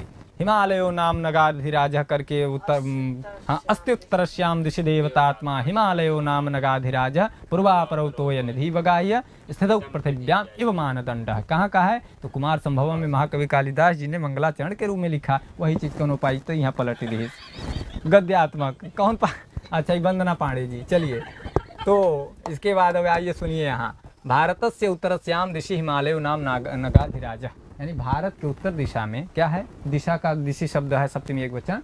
तो उत्तर में दिशा में हिमालय नाम का नगाधिराज यानी पर्वतराज, पर्वतों का राजा, जो श्रेष्ठ पर्वत है, वर्तते यानी है। सह हिममंडितैः दुर्गमैश्च निज शिखरैः प्रहरीव भारतस्य रक्षां करोति। देखिएगा, सह माने वह पर्वत, हिमालय, नगाधिराज नाम का जो हिमालय पर्वत है वो क्या है, हिम मंडितई, हिम माने हिमा, उसके बर्फ, बर्फ के मंडित माने उससे एकदम ढका हुआ, युक्त संयुक्त, दुर्गमश्च बहुत दुर्गम, जहाँ पे रहना खाना सोना बहुत कठिन, निज शिखर ही, अपने निज माने अपने, शिखर माने चोटी के द्वारा, प्रहरी इव, प्रहरी की तरह, क्या प्रहरी धन इव प्रहरी व, प्रहरी की तरह, भारतस्य रक्षाम करोति, कस्य रक्षाम करोति, भारतस्य, प्रश्नोत्तरी विधि से पढ़िए गद्य को, प्रश्नोत्तरी विधि, कस्य रक्षाम करोति, भारतस्य, कह करोति तो हिमालय पर्वत, आइए, दक्षिण दिशायाम च, और हिम क्या है, हिंद महासागर भारत मातुः चरण प्रक्षालनम करोति, क्या करता है, चरण प्रक्षालनम, चरण धोता है, कौन, हिंद महासागर, कहाँ, भारत के दक्षिण में, भारत के दक्षिण में क्या है, हिंद महासागर, सबसे बड़ा महासागर है, 4 महासागर हैं जिसमें सबसे बड़कवा है ये, जीके जीएस भी पढ़ते चलिए, तो ये हिंद महासागर है, भारत माता का क्या कर रहा है, चरण प्रक्षालन कर रहा है, धो रहा है पैर, और भारत देश कृषि प्रधानो अस्ति, भारत देश हमारा क्या है, कृषि प्रधान है, इंडिया जो है, बहुत इंडिया नहीं बोलेंगे, भारत तो कृषि प्रधान है, अस्य पर्वतेभ्यः निर्गताः नद्यः निज पावनेन जलेन वसुंधराम सस्य श्यामलाम कुर्वन्ति, तो अस्य पर्वतेभ्यः, इस पर्वत के द्वारा, अस्य पर्वतेभ्यः, पर्वत निर्गताः माने इन पर्वतों से, पर्वतेभ्यः में क्या है, पंचमी विभक्ति का बहुवचन, हाँ, निर्गत शब्द आ गया ना, माने पर्वतों से, निर्गताः, निर्गत, नद्य, नदी, नद्यौ, नद्य, निर्गताः नद्यः, बहुवचन है दोनों, निज पावनेन, अपने पवित्र पावनेन, पावन के द्वारा, क्या, जलेन,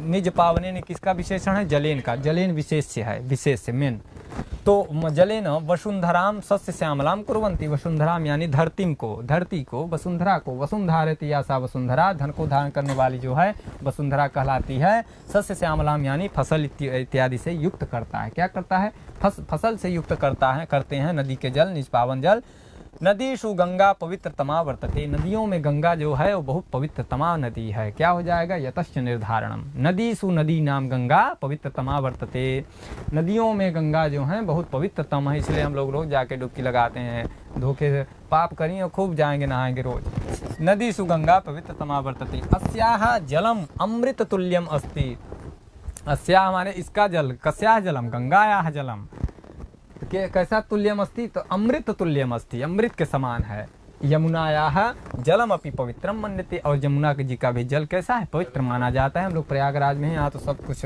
यमुना जी भी हैं, गंगा जी भी हैं, सरस्वती जी भी हैं, सब जी हैं, आइए, तो ये संस्कृत चेतक, हाँ तो सब्जी भी तो खाते हैं, सब्जी नहीं खाते हैं, तो संस्कृत चेतक, ये गुरु जी का नाम इतने पेज से है, कहाँ से, 233, हाँ वहाँ से लिया गया है गद्यांश, आइए, अभी आपने गद्य पढ़ लिया अच्छे से, आइए प्रश्नों को देखिए, प्रश्नों को, कस्याः जलम अपि पवित्रम मन्यते, किसका जल भी पवित्र माना जाता है, तो यमुनाया, यमुना का, अथवा गोदावरिया या नर्मदाया, तो यहाँ पे ऑप्शन बहुत न बोलेंगे, यहाँ पे आपको सीधे उत्तर लगाना है, क्या, अच्छा हाँ यमुना के लिए वहाँ दिया ना, देखिए बहुत बढ़िया डिजाइन किए हैं, बहुत अच्छा डिजाइन, इसमें गंगा ऑप्शन रहता तब ना, ऑप्शन ही नहीं है, सही है, चलिए आगे बढ़िए, हाँ दोनों हो जाता, तब थोड़ा पानी रखे हो दीजिए, इसके बाद फिर है, कह भारत मातुः चरण प्रक्षालनम करोति, कौन भारत माता का चरण प्रक्षालन करता है, चरण आप समझ रहे हैं, भारत का उत्तर दिशा की ओर क्या है, हिमालय है, दक्षिण की ओर पैर है भारत माता का, उधर क्या है, उधर हिंद महासागर है, वही प्रक्षालन करता है पैर, ठीक है, जलम अपि,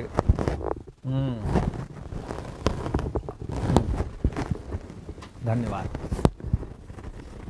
चलिए, तो प्रशांत महासागर अथवा हिंद महासागर, क्या दिया, अटलांटिक महासागर, हाँ ये तो एकदम अड़गड़ है हो, अटलांटिक, तो ये हो जाएगा, हिंद था, अच्छा हिंद है ना, हाँ तो लेकिन वहाँ तो हमने हिंद को बड़ा कह दिया था, क्या हिंद महासागर को बड़ा कह दिया था, नहीं प्रशांत महासागर बड़ा होगा, फिर सुन लीजिए, हाँ गड़बड़ा जाए नहीं तो मुंह पकड़ ले ही कोनो पाए जी मौका, तो एशिया महाद्वीप सबसे बड़ा महाद्वीप है, और हिंद महासागर, प्रशांत महासागर सबसे बड़ा महासागर है, ठीक है ना, अगर हम बोले रहे होंगे तो फिर से सुन लीजिए, चलिए इसका उत्तर क्या हो जाएगा, हिंद महासागर आपके गद्यांश में आया है, हिंद महासागर आपके गद्यांश में आया है, इसलिए उत्तर यही हो जाएगा, सही है ना, चलिए आगे बढ़ते हैं हम लोग, हो गया, झोंका झोंक में रहते हैं, उसी में कहीं निकल गया होगा धोखे से मुँह से, पवित्रतमा इत्यत्र कह प्रत्यय, पवित्रतमा जो पद आया है आपके उसमें गद्यांश में, उसमें कौन सा प्रत्यय है, तो क्या तरफ प्रत्यय, तहसील प्रत्यय, तमप प्रत्यय, प्रत्यय पढ़े भैया, हाँ तो प्रत्यय पढ़े हो तो लगाइए जल्दी,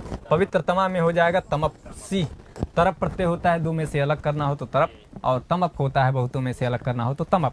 क्या होता है ये? तरप तमपौ घ, तरप तमपौ घ, दोनों जुड़वे पड़ते हैं, दोनों की घ संज्ञा हो जाती है।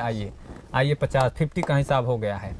तो दिशि इत्यस्मिन पदे का विभक्ति ही किंच वचनम। तो दिशि ये जो पद है ये रूप है, तो इसमें पूछा जा रहा है कि इसमें कौन विभक्ति और वचन है। तो दोनों चीज़ है, विभक्ति भी है वचन भी है। तो क्या षष्ठी एक वचन, सप्तमी एक वचन या द्वितीय एक वचन? कौन वचन भैया? तो आपके हाँ हो जाएगा सप्तमी का एक वचन है। दिग दिशौ दिशा, दिग माने होता है दिशा, तो दिग दिशौ दिशा, दिशम दिशौ दिशा, इस तरह दिशा दिग्भ्याम दिग भी इस तरह रूप चलेगा। सातों विभक्ति में थोड़ा अड़गड़ रूप है ये, अड़गड़ वालों को ज़्यादा याद करिए। चलिए आगे बढ़िए। ओह तो मिटते हुए आगे बढ़िए। अरे भैया नज़र लग गया थी हूँ मैं बीच बीच में। अस्ति इति पदम लिट लकारे परिवर्तयत। अस्ति जो ये पद है इसको लिट लकार में परिवर्तन करना है। ये भी एक सवाल का वेराइटी है, प्रकार है। तो अस्ति को क्या करना है आपको? लिट लकार यानी भविष्यत काल में परिवर्तित करना है। तो अशिष्यत होगा या भविष्यत होगा, आसीत होगा।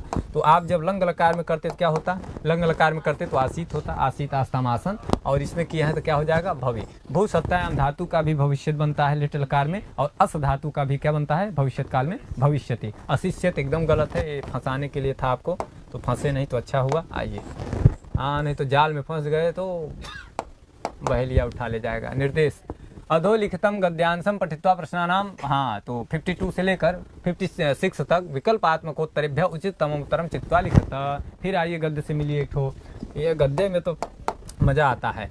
परमेश्वरेण जगति समुत्पादितेषु सर्वद्रव्येषु विद्यैव सर्वश्रेष्ठम धनम। क्या कहा? जो आप पढ़ रहे हैं, जो हम पढ़ रहे हैं, धड़ धड़ धड़ बोल रहे हैं। परमेश्वरेण जगति, परमेश्वर के द्वारा जगत यानी संसार में जो कुछ समुत्पादितेषु, जो कुछ उत्पादित किया गया, उनमें से सर्वद्रव्येषु, सभी द्रव्यों में, विद्यैव यानी विद्या एवं सर्वश्रेष्ठम धनम, विद्या ही सभी धनों में सर्वश्रेष्ठ है। क्यों? इसको अगर व्यवहारिक जगत में भी आपको देखना हो, अपनी लाइफ में भी, तो आप समझ सकते हैं। विद्या ही एक ऐसा धन है, चाहे वो अंबानी हो, चाहे बड़े बड़े लोगों को आप ले लीजिए, ऐसा एक भी आप नाम नहीं पाएंगे जो एकदम मूर्ख हो, जो एकदम अंगूठा छाप हो, जो पढ़ा लिखा ना हो लेकिन पैसा खूब हो उसके पास, बहुत कम, न के बराबर, न कहीं कोई धोखे से मिल जाए। तो इसलिए आप समझिए विद्या का बहुत महत्व है। इसलिए कहते हैं कि विद्या चाँप के पढ़िए, और यही विद्या आपको बिहार ले जाके पटक देगा, पटक देगी। हाँ चलिए आइए तो चलें। विद्या धनेन विहीनः यो मानवो अस्ति सह असभ्यः मूर्खः ग्राम्यश्च कथ्यते। यानी विद्या से जो विहीन होगा, विद्या धन से जो विहीन व्यक्ति होगा, मनुष्य होगा, वो क्या होगा? वो मानव जो है असभ्य माना जाएगा, वो मूर्ख कहा जाएगा, ग्राम्यश्च यानी गमारू कहा जाएगा, गंवार, और कथ्यते माने कह जाएगा, तो बोल ही दिया हूँ। तो ज्ञानेन विना यथा पशु धर्माधर्मयोः विचारम कर्तुम न शक्नोति।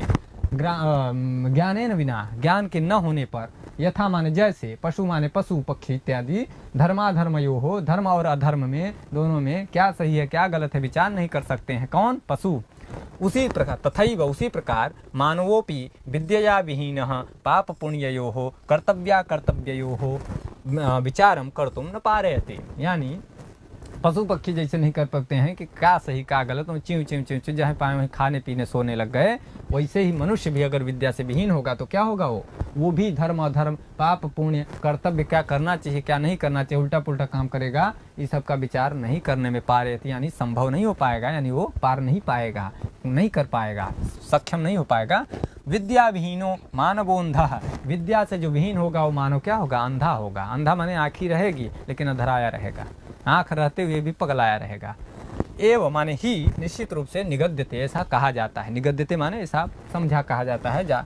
आचार्य दंडिनः कथनानुसारम विद्यैव शब्दाह्वयम ज्योति।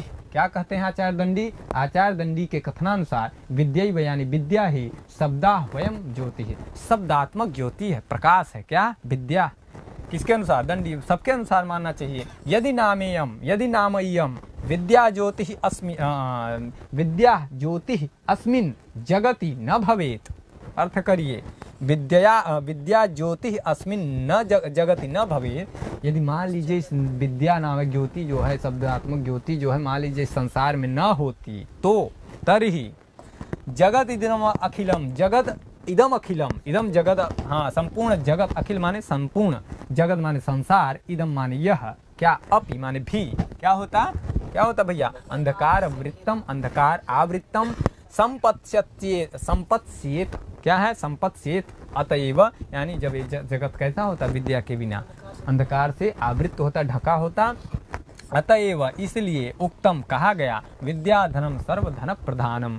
तो एक है ना पंक्ति श्लोक आता है, न चौरहार्यम न च भ्रातृभाज्यम न च राज करके है ना, हाँ, विद्याधन व्यये कृते वर्धत एव नित्यम विद्याधनम सर्वधन प्रधानम। चलिए आइए, विद्याधनम निगद्यते इत्यत्र कह धातु, निगद्यते जो क्रियापद है, निगद्यते निगद्यते निगद्यन्ते रूप चलेगा इसका। तो इसमें क्या धातु है, तो गद व्यक्तायाम वाच, क्या है, गद व्यक्तायाम वाच, यानी कहने के अर्थ में, निगद्यते यानी कहा जाता है, बताया जाता है। ठीक ठीक हो गया ना, नी उपसर्ग है, गद धातु है। ठीक, चलिए आगे आइए। अब जल्दी जल्दी आगे प्रश्नोत्तरी करते हुए बढ़ते हैं। यहाँ अंधकारम आवृत्तम, अंधकारावृत्तम इत्यत्र समास विग्रह अस्ति। अंधकारावृत्तम जो आया पद इसमें, उसमें व्याकरणात्मक टिप्पणी से सवाल किया, गद्यात्मक सूक्ति से। अंधकारेण आवृत्तम, अंधकार से आवृत्तम अथवा अंधकारात आवृत्तम, तो क्या हो जाएगा भैया, इसका लगाना है आपको, सी हो जाएगा। अंधकारात आवृत्तम, आवृत्तम नहीं, ये आवतम गलत है, ये गलत है, ये गलत है। अंधकारेण आवृत्तम, अंधकार के द्वारा जो ढका हुआ है वही अंधकारावृत्तम, वही हो जाएगा, यही ये होगा। अंधकारेण यानी अंधकार के द्वारा, अंधकार से जो क्या हो, आवृत्त हो, ढका हो, उसी को अंधकारावृत्तम बोलेंगे। सही है। चलिए, यहाँ पे काम न करेगा वहाँ दिमाग चलाएंगे, दिमाग कष्ट ना।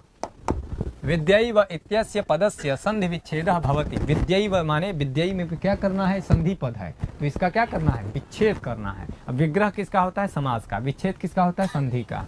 तो विद्याधन ऐव एकदम गलत, विद्याधन एव, अब पता नहीं, विद्याधन एव बोलेंगे नहीं अभी, अब आप बोलेंगे कुछ देर में, बोल दें आप, हाँ, तो बी हो जाएगा, विद्याधन एव यानी विद्यैव, वृद्धि रेचि, वृद्धि स्वर संधि हो जाएगी, अच्छ संधि है, वृद्धि है।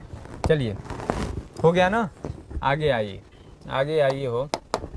किम धनम सर्व प्रधानम अस्ति, किम धनम सर्व प्रधानम अस्ति। तो यहाँ पे कुछ जाना, वैसे तो आजकल ये वाला भी धन प्रधानम अस्ति, लेकिन हाँ, पर यहाँ पे विद्या धनम सही वही है, स्वर्ण धनम ये सब अनित्य है। क्या है, अनित्य है, जो कभी रहेगा कभी नहीं रहेगा। चलिए, विद्या जब तक आप रहेंगे साथ देगी पूरा। ज्ञानेन इत्यस्मिन् पदे का विभक्ति अस्ति, ज्ञानेन में वो है, क्या है, रूप है, ये रूप चलता है ज्ञान का, सातों विभक्ति में ये नित्य नपुंसक लिंग में रूप चलता है ज्ञानम का। अकारांत नपुंसक लिंग है, ज्ञानम ज्ञाने ज्ञानानि, फलम फले फलानि, उसी तरह चलेगा। तो इसका क्या है भैया, ज्ञानेन में तृतीया विभक्ति का एक वचन। आगे आप बोल दिया करिए। पंचमी में क्या बनेगा, पंचमी में बनेगा ज्ञानात, ज्ञानान न मुक्ति ही, ज्ञान के बिना मुक्ति नहीं मिलती है। और चतुर्थी में क्या बनेगा, ज्ञानाय, हाँ, तो ज्ञानाय वंदना पाणे पठती, ज्ञान के लिए वंदना पड़ती है। चलिए, निर्देश अधोलिखितम पद्यांशम पठित्वा प्रश्नानाम 57 से 61 तक विकल्पात्मकोत्तरे बहुचित्ततम उत्तरम चित्वा लिखत। क्या लिखत, तो जो अब आप गद्यांश पढ़े थे अब पद्यांश पढ़िए। अभी तक क्या था, गद्यांश, अब पद्यांश भी पढ़िए। तो इससे क्या करना है, फिर आपको उत्तर लगाना है। सत्यानृता च परुषा प्रियवादिनी च हिंस्रा दयालु, हिंस्रा दयालुरपि चार्थ परावदान्या, नेत्य व्यया प्रचुर नेत्य धनागमा च, वारांगने व नृपनेतिरनेक रूपा। क्या चले रूपा, चले रूपा भगिनी। तो ये आपको क्या करना था, इसका अर्थ करना है, अर्थ के बाद है इसका सत्यानृता च पुरुषाई, नित्य सतकम की है ना, हाँ, नित्य सतकम के है। तो भरती हरि कक्का को प्रणाम करते हुए आगे बढ़िए। यहाँ ये है का अनेक रूपा विद्यते, क्या है जो अनेक रूपों वाली है, तो आप समझ गए होंगे, सुन लिए है ना, हाँ। तो क्या हो जाएगा, नृपनीति, नृपनीति माने, नृप माने राजा, नीति माने नियम। तो राजनीति जो होती है वो बहुत अनेकों रूपों वाली होती है, आपको बताने की जरूरत नहीं, हर कोई राजनीति से रूबरू है, हर कोई झेलता है राजनीति वालों को। जब तक चुनाव रहेगा तो वो पैर छुएंगे, और जब चुनाव हो जाएगा तो उनका फिर पैर छूना पड़ेगा। पहले पैर छुएंगे, फिर पैर 5 साल छुपाएंगे, ये राजनीति है। चलिए, ये राजकाज है भैया। प्रियवादिनी इत्यत्र कह प्रत्यय, प्रियवादिनी ये जो पद आया है इसमें कौन सा प्रत्यय है, तो ऋणी, इनी और यई, ये सब प्रत्यय हैं। हाँ, तो इनमें से आपको लगाना है प्रियवादिन, ये हो जाएगा ऋणी। वैसे आपको देखने में लग रहा है ये भी, लेकिन ये है नहीं, ठीक है ना। हाँ, तो सतर्क रहिएगा, एकदम सतर्क रहिए भैया। आइए, नित्याव्यया इत्यत्र कः समास। नित्याव्यया में कौन सा समास है? तो क्या है भैया? कर्मधारय है अथवा बहुव्रीहि या अव्ययी भाव। कौन सा भाव है? हाँ, तो अव्ययी भाव है। नित्याव्यया में अव्ययी कैसे होगा भैया? हाँ, हम कहें कौन भाव है तो बोल दी अव्ययी भाव है, तो इसमें हो जाएगा बहुव्रीहि, बहुव्रीहि हो जाएगा, यानी नित्य व्यय हो ऐसी। हाँ, नित्यम व्यय कृते वर्धते जैसे आता है वैसे ही है नित्याव्यया, माने नित्य हो व्यय वाले, जिसका परिवर्तन, जिसमें परिवर्तन होता रहता है, वो कौन है? तो ये सब राजनी। हाँ, वैसी वह, ऐसी वह हो। आइए, वह राजनीति हो चाहे। चलिए, श्लोकेस्मिन् किम छंद। इस श्लोक में छंद कौन सा था? तो उपेंद्र है अथवा वंशस्थ था या वसंत तिलका था। तो उक्ता वसंत तिलकात भजा जगौगः, ये हो गया ना। उपेंद्र वज्रा का विलक्षण देख लीजिएगा। उपेंद्र वज्रा में कितने वर्ण होते हैं? वर्णिक छंद है।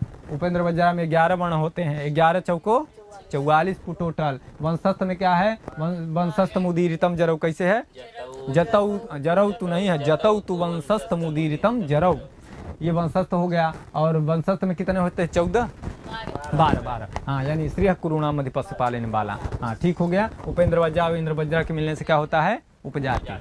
हाँ, यानी उपजाति छंद। कैसा छंद है? खिचड़ी छंद है भैया, खिचड़ी। चलिए, लगा दिया उत्तर। आइए आगे बढ़ते हैं हम लोग। आइए, दयालुरपि इत्यत्र कः संधि विच्छेद। दयालुरपि में यहाँ पे कौन सी संधि विच्छेद होगा, किस प्रकार का? तो दयालुधन अपि, दयालुधन अपि, दयालुधन अपि। कौन सा होगा भैया? तो यहाँ पे जहाँ पे विसर्ग होगा वहीं पे तो र मिलेगा। जहाँ विसर्ग रहता है, आगे अगर स्वर हो, स्वर खासकर अ हो, स्वर भी होगा तो विसर्गवा को क्या हो जाता है? स्वर हो जाता है। वो विसर्ग वैसे भी अर्धमात्रिक है, तो स्वर पाके वो फुल हो जाता है। फुल, फुल माने मूर्ख नहीं, पूरा। हाँ, तो दयालुधन अपि, दयालुरपि क्या हो जाएगा? दयालुरपि। ठीक हो गया। ये सब श्लोक में आए थे पद, इसीलिए यहाँ पूछा जा रहा है व्याकरणात्मक टिप्पणी। आइए आगे आइए। अधोलिखितस्य वाक्यस्य संस्कृते अनुवादम कुरुत। वह मैं और तुम विद्यालय जा रहे हैं, इसी तरह एक आ चुका था पहले भी। तो सह त्वम अहम च विद्यालयं गच्छन्ति, सह अहम त्वम च विद्यालयं गच्छन्ति, सह अहम त्वम च विद्यालयं गच्छावः, उपर्युक्तेषु एकस्मादेधिकः उपर्युक्तेषु किंचन अपि नास्ति। इससे ज़्यादा जल्दी कौन? अब आप क्या दौड़ाएंगे आप? हाँ, अब वीडियो मत दौड़ाइएगा, अब हम ही दौड़ा दिए हैं। तो हाँ, अब दौड़ाई तो गड़बड़ा जाइए। चलिए, हो गया ना। लीजिए आगे बढ़िए, अब कुछ बोलेंगे नहीं, धड़ाधड़ चलेंगे। हाँ, यहाँ डैश डैश डैश डैश को न विभेति, को न विभेति इत्यस्मिन् वाक्ये रिक्त स्थान पूरे। तब भरिए भैया, इसके क्या भरना है? पानी मत भरिएगा। असज्जनात् सज्जनाय असज्जने। कौन? हाँ, तो यहाँ पे हो जाएगा असज्जनात् कस्य भयं न जायते, जिससे आता है उसी तरह यहाँ पंक्ति एक ठो बना दी गई है। क्या? ये अनुवाद है। और कैसा अनुवाद है? ये कारकात्मक अनुवाद, यानी कारक विभक्तियों का प्रयोग करते हुए दिखाया गया कि भट्टर्थानाम भय हेतु, यानी भय का जो कारण हो, जहाँ से। हाँ, तो भय के कारण वाले में क्या हो जाएगा? पंचमी विभक्ति हो जाएगी उसकी। ये हो जाएगा क्या? असज्जनात्। असज्जनात् यानी मूर्खात, दुष्टात। दुष्ट से भला किसको नहीं डर लगता भैया? सबको लगता है, लगना भी चाहिए। बच के रहिएगा दुष्टों से। चलिए, संज्ञा परिभाषम इत्यत्र समास वर्तते। संज्ञा और परिभाषा में समास है, कौन सा है? तो क्या समाहारक द्वंद्व तत्पुरुष या बहुव्रीहि, एकदम अलग है दोनों। देखिए, द्वंद्व के मुख्य रूप से 3 प्रकार होते हैं, समाहारक द्वंद्व, एक शेष द्वंद्व और इतरेतर द्वंद्व। अगर तीनों आता तब आप गच्चा खाते थोड़ा सा, वे तीनों था ही नहीं, एक ही था, तो इसलिए उत्तर दे दिया सरलता से। ये हो जाएगा समाहारक द्वंद्व, यानी संज्ञा च परिभाषा च। क्या हो जाएगा? एक अलौकिक विग्रह, संज्ञा च परिभाषा। संज्ञा और परिभाषा दोनों के समाहार को क्या कहेंगे? समाहारक द्वंद्व, यानी संज्ञा परिभाषम। क्या बन गया?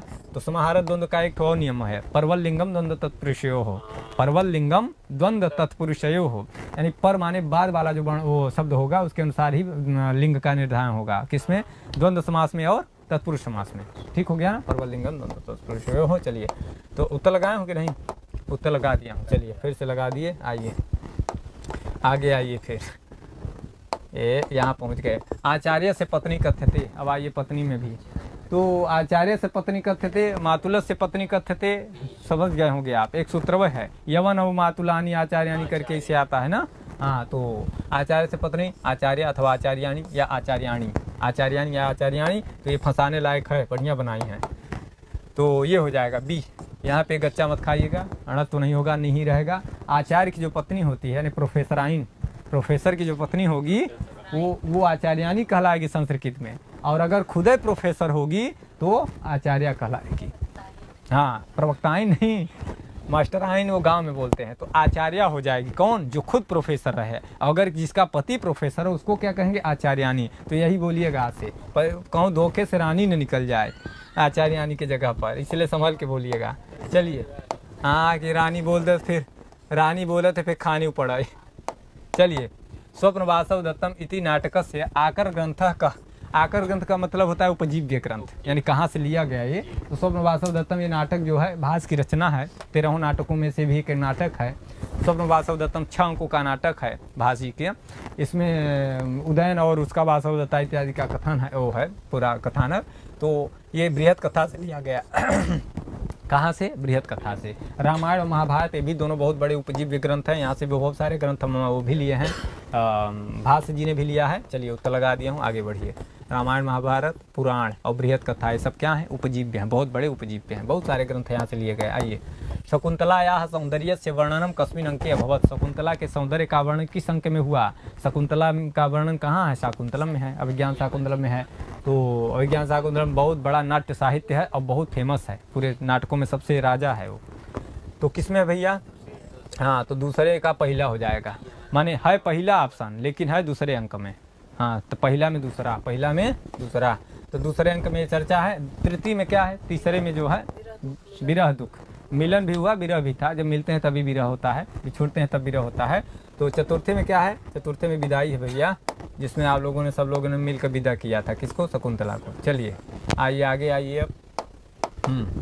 कौटिल्यार्थ शास्त्र से 15 गण्यते। कौटिल्य जी का जो अर्थशास्त्र है उसमें 15 दशाधिकरणेषु, यानी 15 माने 15, अधिकरण माने अध्याय, अधिकरण जो उनका है।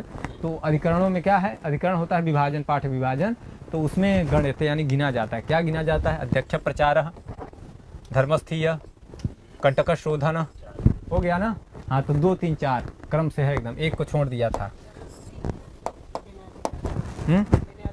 हाँ तो विनय अधिकारी छोड़ दिए थे, सही हो गया ना, ये हो जाएगा, ठीक हो गया ना। सही चल रहा है ना, हाँ सही चलने दीजिए, इसे साथ बनाए रखिएगा। आइए बहुत जल्दी जल्दी आगे बढ़ रहा हूँ, सब्जी महक रही तेज।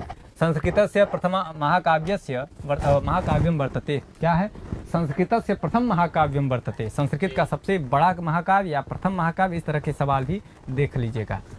खाना आज छुट्टी कर दीजिए एक दिन।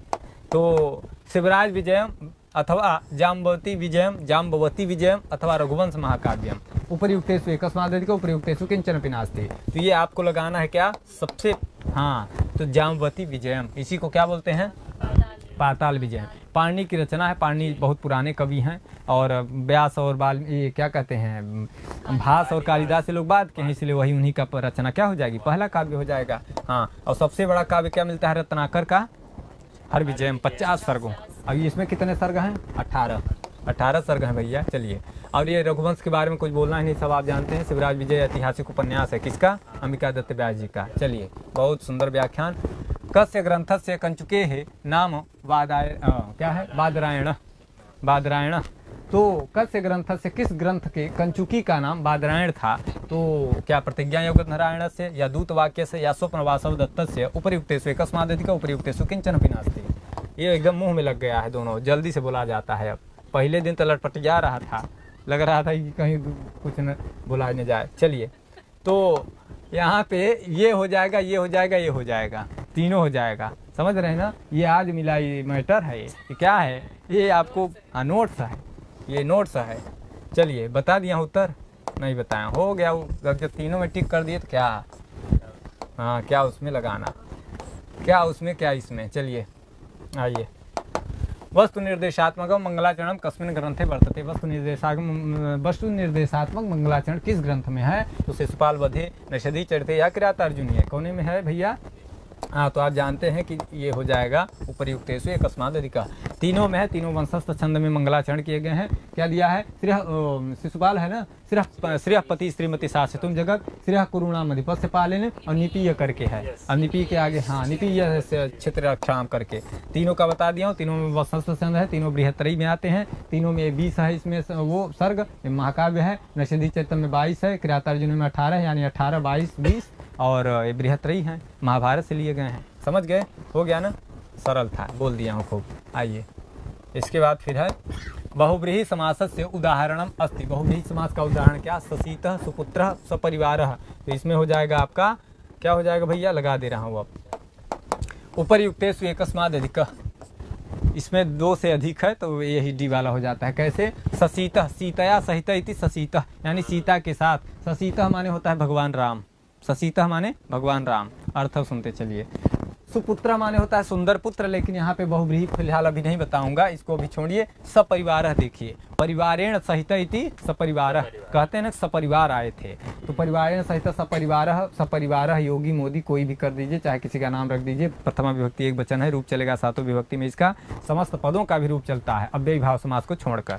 ठीक है ना, यानी क्या अनुगंगम वो क्या है ना अनुकृष्ण इत्यादि का रूप नहीं चलता। वो अव्ययी भाव समास अव्यय बना देता है सबको, तो रूप उसका नहीं चलता सब। हाँ, और सुपुत्र को अगर हम सपुत्र कर दें तो ये भी हो जाएगा बहुव्रीहि समास, इन्हीं की तरह हो जाएगा। कैसे? पुत्रेण सहित इति सपुत्रः, सपुत्रः धीरेन्द्रः, सपुत्रः महेशः सुरेशः, किसी को कर सकते हैं। चले ना आगे। हाँ, तो ये व्याख्यान था, ये व्याकरणात्मक व्याख्यान। इसके बाद आइए आख्यान में। अब आख्यातोपयोगे सूत्रेण काय विभक्ति भवति। आख्यातोपयोगे है जो सूत्र है, इस सूत्र से में कौन सी विभक्ति हो रही है, इस सूत्र से कौन विभक्ति का विधान हो रहा है? तो क्या पंचमी विभक्ति होती है इसके योग में, या चतुर्थी या तृतीय विभक्ति, या उपर्युक्तेषु एकस्माद् अधिकः उपर्युक्तेषु किंचन अपि नास्ति। तो इसमें उत्तर लगा देता हूँ और फिर और आगे बता देता हूँ। इसका हो जाएगा पंचमी। ये पंचमी विभक्ति का प्रकरण है, मतलब कारक प्रकरण में आता है। आख्यातोपयोगी नियम पूर्वक विद्या स्वीकारे सती, नियम पूर्वक विद्या स्वीकारे सती गुरु या प्राख्याता व्याख्याता में गुरुजनों में क्या हो जाती है? पंचमी विभक्ति हो जाती है। तो उपाध्यायात अधीते और या गुरोह अधीते, शिष्य गुरोह अधीते। ठीक हो गया ना? हाँ, तो गुरोह में कौन विभक्ति है भैया? पंचमी एक वचन। षष्ठी में भी बनता है वही। चलिए इसके बाद आइए काव्यालंकार कस्य कृति वर्तते। थोड़ा झंझट वाला है ये, मतलब ये है, ये तो उत्तर इसका लगा ही दे रहा हूँ, लेकिन इसमें भामह का भी है। किसका? काव्यालंकार, काव्यालंकार और काव्यालंकार सूत्र।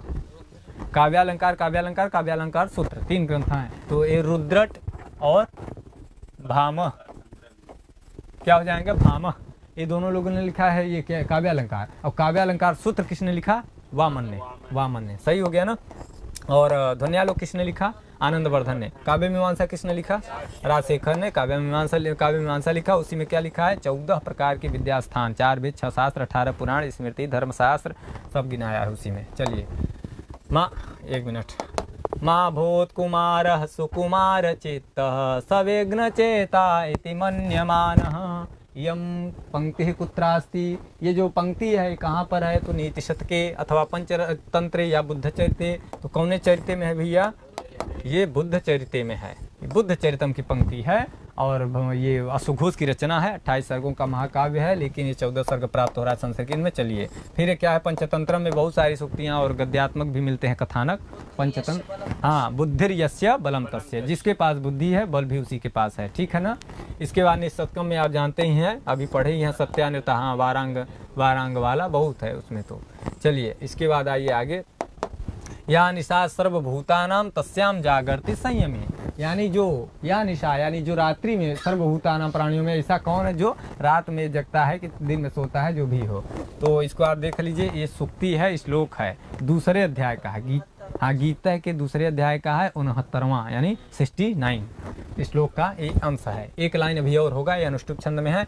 यम सूक्ति कुत्र प्राप्यते, तो क्या कठोपनिषद या गीता आयो? तो अभी बोल दिया हूँ, तो अब क्या बोलें आप? लीजिए सीधे उत्तर लगाएं, गीता का है। इसी तरह कठोपनिषद में भी बहुत सारी सूक्तियाँ हैं। एष सर्वेषु भूतेषु गूढ़ोत्मानः प्रकाशते, इसी तरह बहुत सारी सूक्तियाँ हैं। हाँ, आत्मानं रथिनं विद्धि भी कठोपनिषद से है। और सहना भवतु सहनौ भुनक्तु शांति पाठ है कठोपनिषद का ही। और रामायण का भी है। क्या? हाँ, अप्रियस्य च पथ्यस्य वक्ता श्रोता च दुर्लभ। ये कहाँ का है? रामायण का है। चलिए सबका बता दिए। आइए आगे, अब 4 क्वेश्चन और बचे हैं, थोड़ा धैर्य बनाए रहिए, समय थोड़ा, हाँ चलिए कोई बात नहीं। ओम सहना भवतु सहनौ भुनक्तु सह वीर्यं करवावहै तेजस्विनावधीतमस्तु मा विद्विषावहै। याद था तुरंत दिया हूँ। ये भोजन मंत्र है भैया, हम लोग गाते हैं भोजन के समय, और भोजन का टाइम भी हो रहा है, तो सुन लीजिए। ग्रंथस्य शांति पाठ वर्तते। कस्य ग्रंथस्य? किस ग्रंथ का शांति पाठ है? हाँ, तो किस ग्रंथ का पाठ है? तो वंदना जी वाला ग्रंथ, ये प्रश्न है। जब तक नाम नहीं लेंगे तो ये लोग चलिए, ईशावास्योपनिषदः, कठोपनिषदः या बृहदारण्यकोपनिषदः। तो कहाँ से है भैया? ये हो जाएगा, अभी बता ही रहे थे, कठोपनिषद से है। ठीक हो गया ना? ईशावास्योपनिषद से भी सुक्ति है व्याख्यान में। क्या है? कुर्वन्नेवेह कर्माणि सतम जीविषेत करके है ना, कि माने काम करते हुए हम 100 वर्ष जीने की इच्छा करते हैं। हाँ, ऐसे सुक्ति है। बृहदारण्यकों में है। हाँ, बृहदारण्यकों में अहम ब्रह्मास्मि, और ओम पूर्णमदः पूर्णमिदं पूर्णात् मुच्यते, और असतो मा सद्गमय, ये भी बृहदा। हाँ, तमसो मा ज्योतिर्गमय, ये भी बृहदारण्यकोपनिषद का है। ठीक है ना? हाँ, तो ये भी हो गया, सही हो गया ना? तो इसके बाद फिर कहा, एक तो लड़का कहा मम्मी से, पूछी मम्मी कि इसका अर्थ क्या हुआ? ये जो तमसो माँ ज्योतिर्गमय पढ़ते हो तुम, तो इसका अर्थ बता दो। तो लड़कवा कहा कि हे माँ तुम सो, हम ज्योति के पास जा रहे हैं। तमसो माँ ज्योतिर्गमय, हे तमसो माने तम माने तुम, सो जाओ मम्मी, और हम जा रहे हैं ज्योति से मिलने। ऐसा अर्थ बताते हैं। तो हाँ, थोड़ा सा मजाक में भी, उत्तरामचरिते विदूषकस्य नामास्ति। उत्तरामचरितक में विदूषक का नाम पूछा है। तो अभी इसके पहले आपको बताया गया कि किस चीज़ का अभाव है? विदूषक का। कहाँ पर? उत्तरामचरितम में भी, और उनके नाटकों में, माने तीनों ग्रंथों में। और विदूषक का और नायिका दोनों का अभाव कहाँ है? मुद्रा राक्षस में। ठीक हो गया ना? चलिए, तो यहाँ लगा दे रहा हूँ उत्तर। ये हो जाए, अच्छा वो है ना, 1 मिनट, ये हो जाएगा ना। बहुत देर में वाला उत्तर आया ना, इसीलिए वहाँ पे नहीं जा रहा है जल्दी से। ये बहुत देर में उत्तर मिला, कोई नहीं। क्यों? क्योंकि है ये नहीं है। नायक नाम पूछा विदूषक का, हाँ पहली बार मिला। तो विदूषक का नाम है ही नहीं, हो तो क्या नाम बताया? अष्टावक्र हैं किसमें? उत्तरामचरित में ऋषि हैं ये अष्टावक्र। हाँ, मांडव्य जो है क्या है? ये विदूषक है, अभिज्ञान शाकुंतलम का। और बादरायण क्या है? कंचुकी हैं, स्वप्नवासव दत्तम और दूतवाक्यम और प्रतिज्ञायोग नारायण का, तीनों का बता दिया हूँ ना। चलिए आइए, लास्ट से सेकंड लास्ट। तो गीता अनुसारेण भगवतः कृष्ण से शक्तयः वर्तन्ते। गीता, श्रीमद् भगवद गीता के अनुसार भगवान की, कृष्ण की शक्तियाँ हैं। शक्तयः माने शक्तियाँ हैं। कितने हैं? तो 5, 6, ये ऐसे रहेगा हलंत, 7 यानी 7, तो 5, 6, 7 क्या है भैया? तो हो जाएंगी पंचशक्तयः। आप जानते हैं 4 प्रकार के क्या हैं? भक्त। और 8 प्रकार की क्या है? प्रकृति। और 5 प्रकार का क्या बताया गया? शक्ति। किसकी? तो क्या क्या है वो शक्तियों में? जैसे हाँ, मूल प्रकृति है, और हाँ क्या है? चिन्मय शक्ति है, योग माया है, और दैवी शक्ति है, और गुणमयी माया शक्ति है। चलिए 5 बता दिए हूँ। आइए अब लास्ट में आइए भैया। बहुत मालती माधवम वर्तते। मालती माधव रचना से प्रश्न किया गया अंतिम में, सुन लीजिए। तो ये क्या प्रकरण है? किस प्रकार की मतलब कोटि का ये ग्रंथ है? तो क्या प्रकरणम है, या व्यायोग है, या नाटकम? तो आपको इसका उत्तर बताना है। ये है, आप जान गए होंगे, प्रकरण है। मालती माधव क्या है? प्रकरण ग्रंथ है। इसी तरह शूद्रक की रचना मृच्छकटिकम भी प्रकरण ग्रंथ है। प्रकरण ग्रंथ में जनरली 10 प्रकरण होते हैं। और ये किस में आता है? ये नाट्य, मतलब उसमें रूपक जो 10 रूपक है उसी में आता है। सबसे पहला वाला प्रकार है रूपक का ये।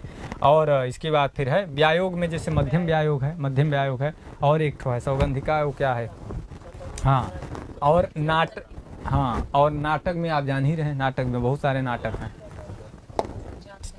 हाँ, ठीक हो गया ना? चलिए यहीं पे हम लोग अब विराम लेते हैं। बहुत थोड़ा सा समय तो लगा, लेकिन जितना हो पाया है व्याख्यान भी मतलब ज़रूरी था जितना बोलना। ऑप्शन की व्याख्या करते हुए मैं आपको इतना देर तक आपको बताया पूरा, तो आप इसको अच्छे से पढ़िएगा। और फिर से हम अगला मॉडल पेपर लेके हम उपस्थित होंगे। तब तक के लिए नमः संस्कृताय।